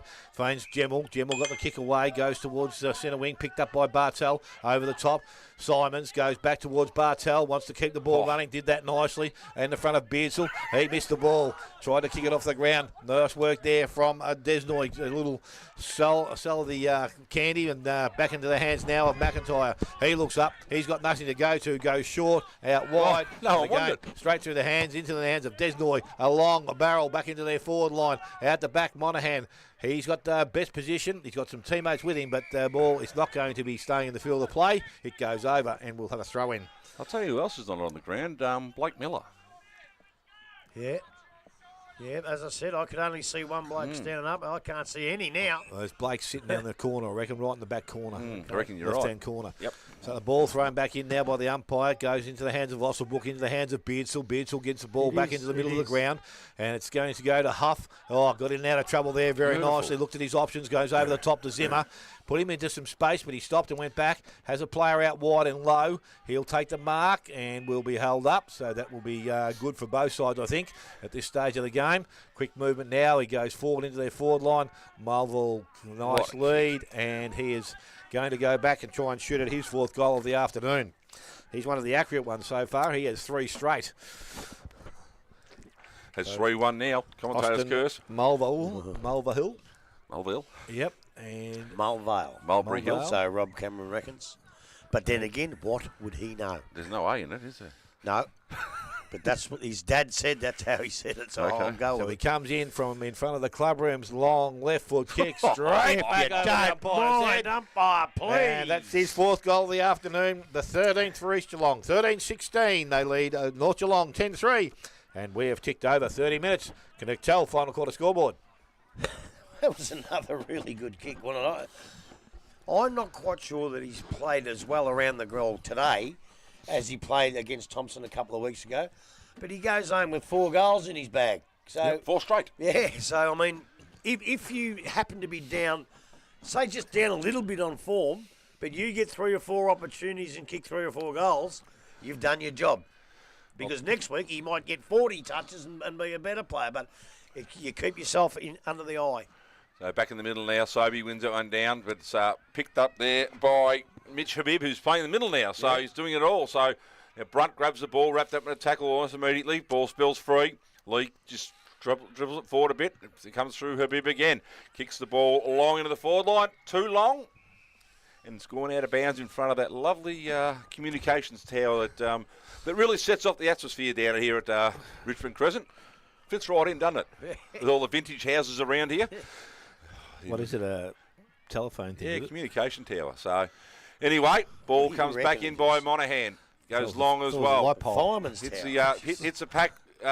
McIntyre's done all day. He's in the right spot. Comes back, gets the ball back. Does McIntyre looking for options? Goes one way or the other. Gets a handball over to Bartel, who's been pretty good today as well. So, ball has gone out of bounds. Bit of untidy play now, but it's we've gone 31 minutes, 31 and a half minutes connect to our final quarter. So there have been long quarters. Maybe KO's hadn't come back from half time. Long quarters. It's been a very warm day. The boys are tired by now. So weak. Yeah, balls come in. Sobe and Jewel. Jewel does win that one down. Ball spills free in attack, and there it is. The final siren, which sees the home side, East Geelong, 13-16-94, defeating a gallant East Geelong, 10-3-63. Who? I said a gallant East Geelong. North Geelong. You peanut. Have a look at the replay. I don't want to. Did he say East Oh, Geelong? I wasn't listening. You said- I went for $100. You said a gallant East Geelong. Well, they were a gallant East Geelong too, mate. You have these. I mean, I haven't been to bed since 10 o'clock yesterday, mate. Leave me alone. Dale, can we have a goal kick? Where's Before I Braden punch- O'Connor? before I punch Grubby in the nose? The goal kickers for the afternoon. Austin Marvel, he got 4. And Zach Smith 3. 1 each to Crombie, Zimmer, McKinnon, Ezard, McIntyre and Osselbrook. And for the North Geelong side, 3 each to Mitchell Bibb and John Fazio, 2 to Blake Miller, and 1 each to Kaya Henderson and Jackson Jewell. Take a short break. We'll have Grubby go through everything that's happened here this afternoon. Here we are, 3, 2 and 1, and that could be an interesting afternoon as well. You're listening to 94.7 The Pulse, your home of local football.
We are back here at Oz-Wide Plumbing and Civil and Construction.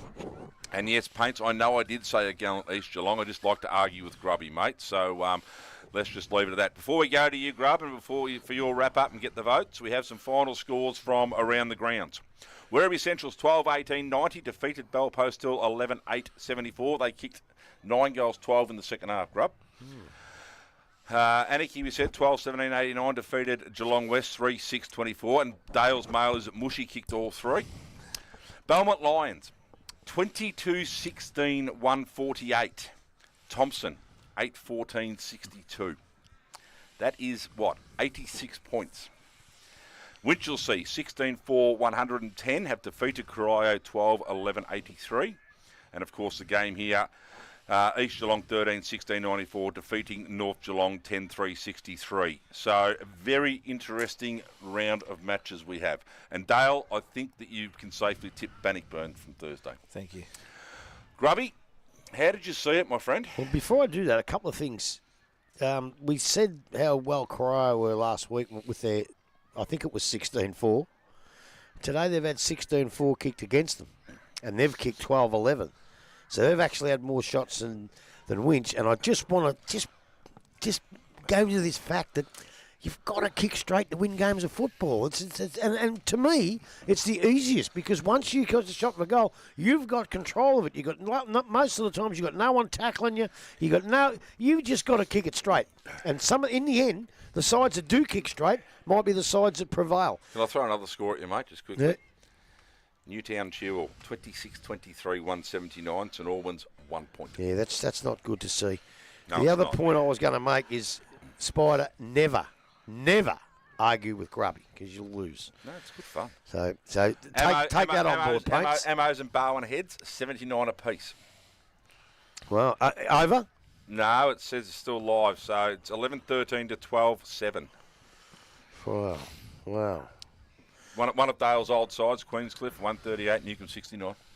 Beautiful. I can say that about pretty much every game. One of Dale's old sides. Anyway, sorry, Grub, back to your roundup, my friend. Right. Well, I think we've said what most of should have been said by three-quarter time, because the last quarter, a little bit of junk time. I had 2, 3, maybe 4 blokes lined up for 1 and 2 votes, and they didn't really touch the ball much in the last quarter. But so my votes are going to be done on 3 quarters, I think, because the last quarter was. Look, I know they took the foot off the pedal. I know North Geelong kept going and got out of it with a 5-goal loss. Yeah, 31 points, yep. Fair enough, too. Could very well have been more. I just think from bad kicking to taking the foot off a bit. But the interest is there. The spirit, the having a go. If you have a look through their side on paper here, they are a much better side than they had last year, who only won the 1 game. So they've really, really improved. But they're playing 45 and 46, so they haven't got a lot of room to move. But with some of these young blokes, they might not need to. East, on the other hand, East looked like a finals prospect to me. I don't know what happened in that first game against Belpostil, but they've come out since. They've beaten Thompson and they've beaten Inverleigh, and they've really put North Geelong to the sword for the first 3 quarters here. I know I keep saying it, but your blokes like your Smiths and your Ezards are so important when it comes to the final crunch. Especially come finals, they need to pick up. But I think I don't know about flag favourites yet. That might nearly go to Belmont at the moment. Can Belmont win the flag the way they're playing? Well, absolutely. Bloody oath they can. Is it going to be a difference, though, from getting them from their home ground out to St Albans at the end of the year? Yes. That may be the question. Yes. But they're going to give themselves every opportunity to be there at the present time. My word, and that depends on a lot how they coach. It's very hard to have a system at Belmont and use that system at St Albans, because it won't work. So Brent Vermillion and Andy Walcott, they're going to get together and they're going to say, well, let's make finals first. Let's don't worry too much about it. Well, let's just keep going. Yeah, that's right. They just keep going and going. And then when the finals come, if they're there, then they've got to sit down and try and just muck around with it a bit and try and devise a plan to play on that big ground in St Albans. That could be a downfall, but it might not. But look, we're 14 rounds away. And we're 14 rounds away. I was going to say, we've only gone 4 games, but I just love the results. I love the way they're playing. I love it because I picked them early to be a good side when I watched them in a practice match. I'm proud of my judgment. I don't know what else you can say about this. As I say, North tried pretty hard, but East showed that they are one of the better sides in the competition at this minute. Fair enough. Dale, you got any wrap? Anything you can add to that? No. I won't. There's no sense adding to it because Gravy's got on the ball. 29 scoring shots to 13. You win by 5 goals. Should have been a lot more. And some of those goals they missed early in the first quarter were gettable. So that could have been game, a bit like Inverleigh on Thursday. Could have had the game pretty much in their own keepings before that even got to that stage. So they've kicked 6 behinds. Yep. Then 6-5. Yep. Then 4-3. Yep. And then 3-2. Yep. So, it's... Yeah. Look, Dale has said extra forwards. Nothing frustrates you more when Well, they're as I said, missing their shots. North Geelong, they've kicked 9 goals to one end of the grounds and they couldn't fail to score the other end or kick one. So 10. Oh, they're 9. Yeah, you're right. 5. Yeah, so it's just a game that. Well, speaking to a couple of blokes before the game, I think Peter Riccardi's fully aware that with a young group, you're going to have some good and you're going to have some bad. But I think with a younger group, the only thing that and Grubby's made mention of it, you know they won't give it away. They'll keep going for you. Whereas the older blokes, we're down now, we just hang the boots up, we'll get through the game and we'll worry about next week. But these younger blokes, they still want to play football and go and chase it and bring it down and get it down their forward line and try and score. So, as I said, he's going to have some good times during the year. I think he's going to have some bad times. But if they can play a bit more consistent football during those when you're not going so well and slow the opposition down, then they'll give themselves a bit more of a chance. I think they tried that. They kept going back and back, but then they got themselves into trouble. But is that a good option? Like they started with a ball out here on the centre wing, and next thing on the back pocket the other side, and then they turn the ball over. Well, I don't think that matters. Well, it does. No, it doesn't at this stage for their club. They weren't going to win the game. Let's just try these things. Let's just try and get them right under match pressure. Or if they don't work, okay, today you're going to get beat. But if they keep trying them and they do learn how to switch properly, then they become a better side in the second half of the year. That's okay, but you have to go back so far to do it. No. But that's to say. That's what they're probably doing wrong. They've got to fix that up so they don't quite go back so far. Go across a little bit. Make sure your runners come across to the wing. They do go back a bit too far, but they're the things you got to tweak to make it work. And Riccardi, well, he's been to the top of the mountain, so he actually knows what goes on, how you do tweak it, and they will get better at it. The thing I say is Belpo still did that, but they never kicked the ball 30 metres. They'd go 15, 15, and they'd be going across the half-forward line, whereas he said East Geelong didn't have to press all the way up because North Geelong were quite happy to go back 35, 40 metres. Now, what I'd love to see, and I'm going to throw this one out there, Peter Riccardi signed for 1 year. Yep. I'd love him to come out now and say, I'm back in my group and sign for another 2. I think... Or at least another year. Come in now and say, I'm coaching again next year. Well, it's probably not our place to say that. No, but I said I'd like to see it. Yeah, well, so would I, because, the whole club gets confidence in him. I'll tell you what, there's no way a bloke, even as a premiership coach like Peter Riccardi, can come into a football club who won 1 game last year and do too much good for them if he only stays the 1 year. So I don't think that'll happen. I think what he sees here today with the blokes having a go should encourage him to stay there and see if he can get this side up, which I think he can. Look, I probably think he will. It was a 1 year sort of deal to have a look, but I really hope it happens. Anyway, folks, lads, let's get into our votes. Now, you went first Thursday, didn't you, Grub? Yeah. So it must be your turn today, Spider. All right, I'll go. Well, I've already written the card out, so it doesn't matter. Now, that's good. So it's not going to Sammy Lowe today. Didn't even get a vote from me, Sammy Lowe. I gave 1 vote to Ryan Bartel. I thought he was very, very good through the middle. I really did. I was going to mention it during the call, but he played predominantly in the back line last year. And obviously with a few changes, people leaving, he's gone in the middle, and I think he adds a little bit. He's the same sort of body shape as McIntyre and McKinnon and Lee and these sort of blokes. No, it just gives that an extra bit. I gave 2 votes to Connor McKinnon. I actually thought his game today was very, very good, and I think we might have called him Tim Lee a couple of times, and it was actually him. So I thought he Connor McKinnon's got the veranda, Tim Lee has. Yeah, he's got the driveway. I gave 2 to him, and I gave 3 to John McIntyre. I don't think there was any doubt that all day he was the best player on the ground for mine. You don't have to ask me. I go through both. So McIntyre's on 6th. Pretty much spot. Probably on 9. I gave one vote to Jack Beardsall, I thought, early in the game, and then he probably didn't have a bigger influence, but early in the game when they needed that run from behind, he was providing that from their defence. I gave 2 votes to Ryan Bartel for the same reason, Spider. Plenty of the ball. He's just an added extension to the midfield now. He's got, I think, just being that left footer just breaks things up for him through that middle. And, of course, I gave John McIntyre. I gave him 3 votes before I come in the gate. Yeah, of course you did. He gave 2 Thursday. Couldn't pick a winner, but give McIntyre 3 votes. Well, I'm a fair way different to you blokes today. I gave 1 vote to Harris Monaghan. I thought in the first half he was fantastic. Dropped off a little bit, but so did most. I gave 2 votes, and I forget his name. Caleb, I think. Caleb Lowndes. Oh, I yeah. thought Lowndes was very, very good. Caleb Lowndes. No, that's fair enough. And I gave 3 votes again to Sam Lowe. I thought, no, so hang on a second. 3 votes to Johnny McIntyre. What a magnificent. He played as good a game today as Tyquin played on Thursday, but at least this bloke won it. I watched the replay Thursday, and I still think we got it right. Dale, you and I. No. Anyway, obviously, no chance. I might actually go home and if I can find out how to get into those on things. YouTube, mate. It's easy. I already had that written down.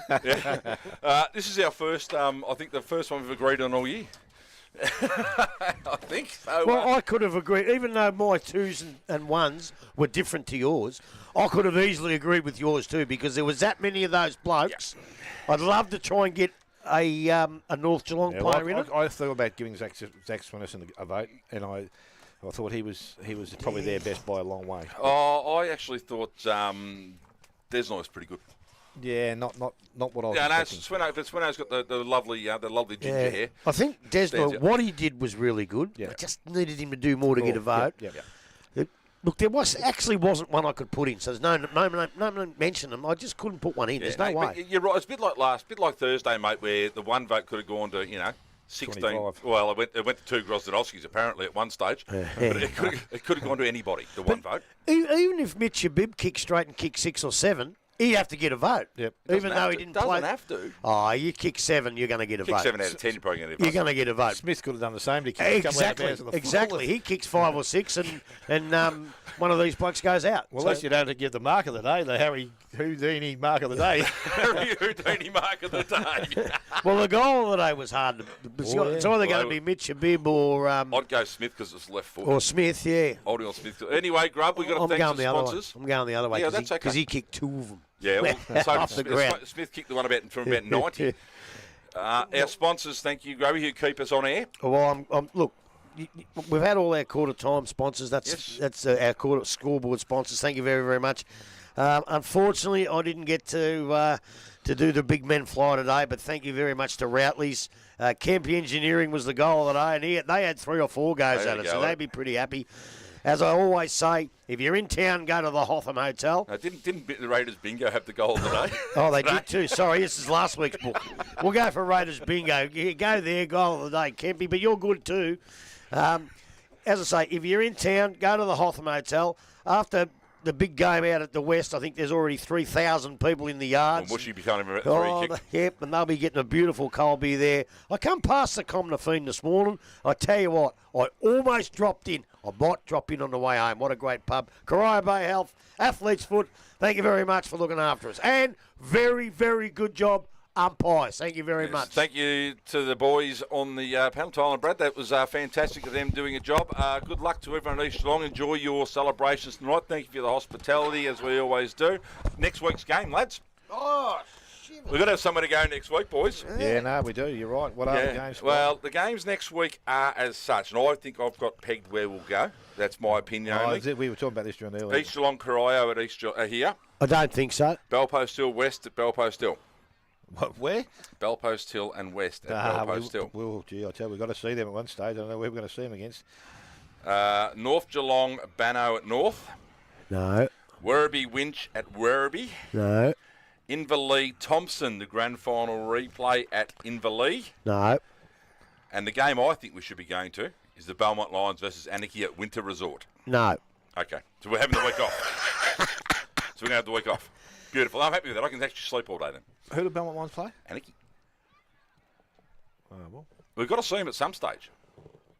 I was actually doing That's tough. the thing today. We've seen 8 sides already. Yeah, I've got We it haven't all in seen here. Belmont, we haven't seen Anarchy, we haven't seen Western, we haven't seen Winch. We've seen everybody else. Well, that sounds like a good call then, All Spike. right, that'll do, mate. Okay, so we're heading to the Winter Resort. That'll make Claire Kelly one very happy woman. She was hoping we were going to be there today. So we'll be at the Winter Resort. So, Cogsy, Get your car park sorted, Stiff. son, because you're going to miss out. stiff. Just block off that whole area, please, so we can park our cars there as well. Belmont Lions versus Anarchy will be our match of the day next week. I'm looking forward to an absolute cracker, Grubby. Thank you all to listen, and so please, our listeners, jump on, put your hand in your pocket, pay your $65 and subscribe to the Pulse. That's who keeps us on air, so it'd be lovely to have your support. You paid your 65, Smitty? I didn't know how to. You don't have to, but I just ask people to do it. So I anyway, sent the cheque, but it got lost in the mail. you sent the check. You've been listening to 94.7 The Pulse, Bounce, your bounce, home bounce, of bounce. local footy. Back to you in the studio, Steelo. Thank you very much, everybody. Thanks, Steely. Good night. Oh, yeah.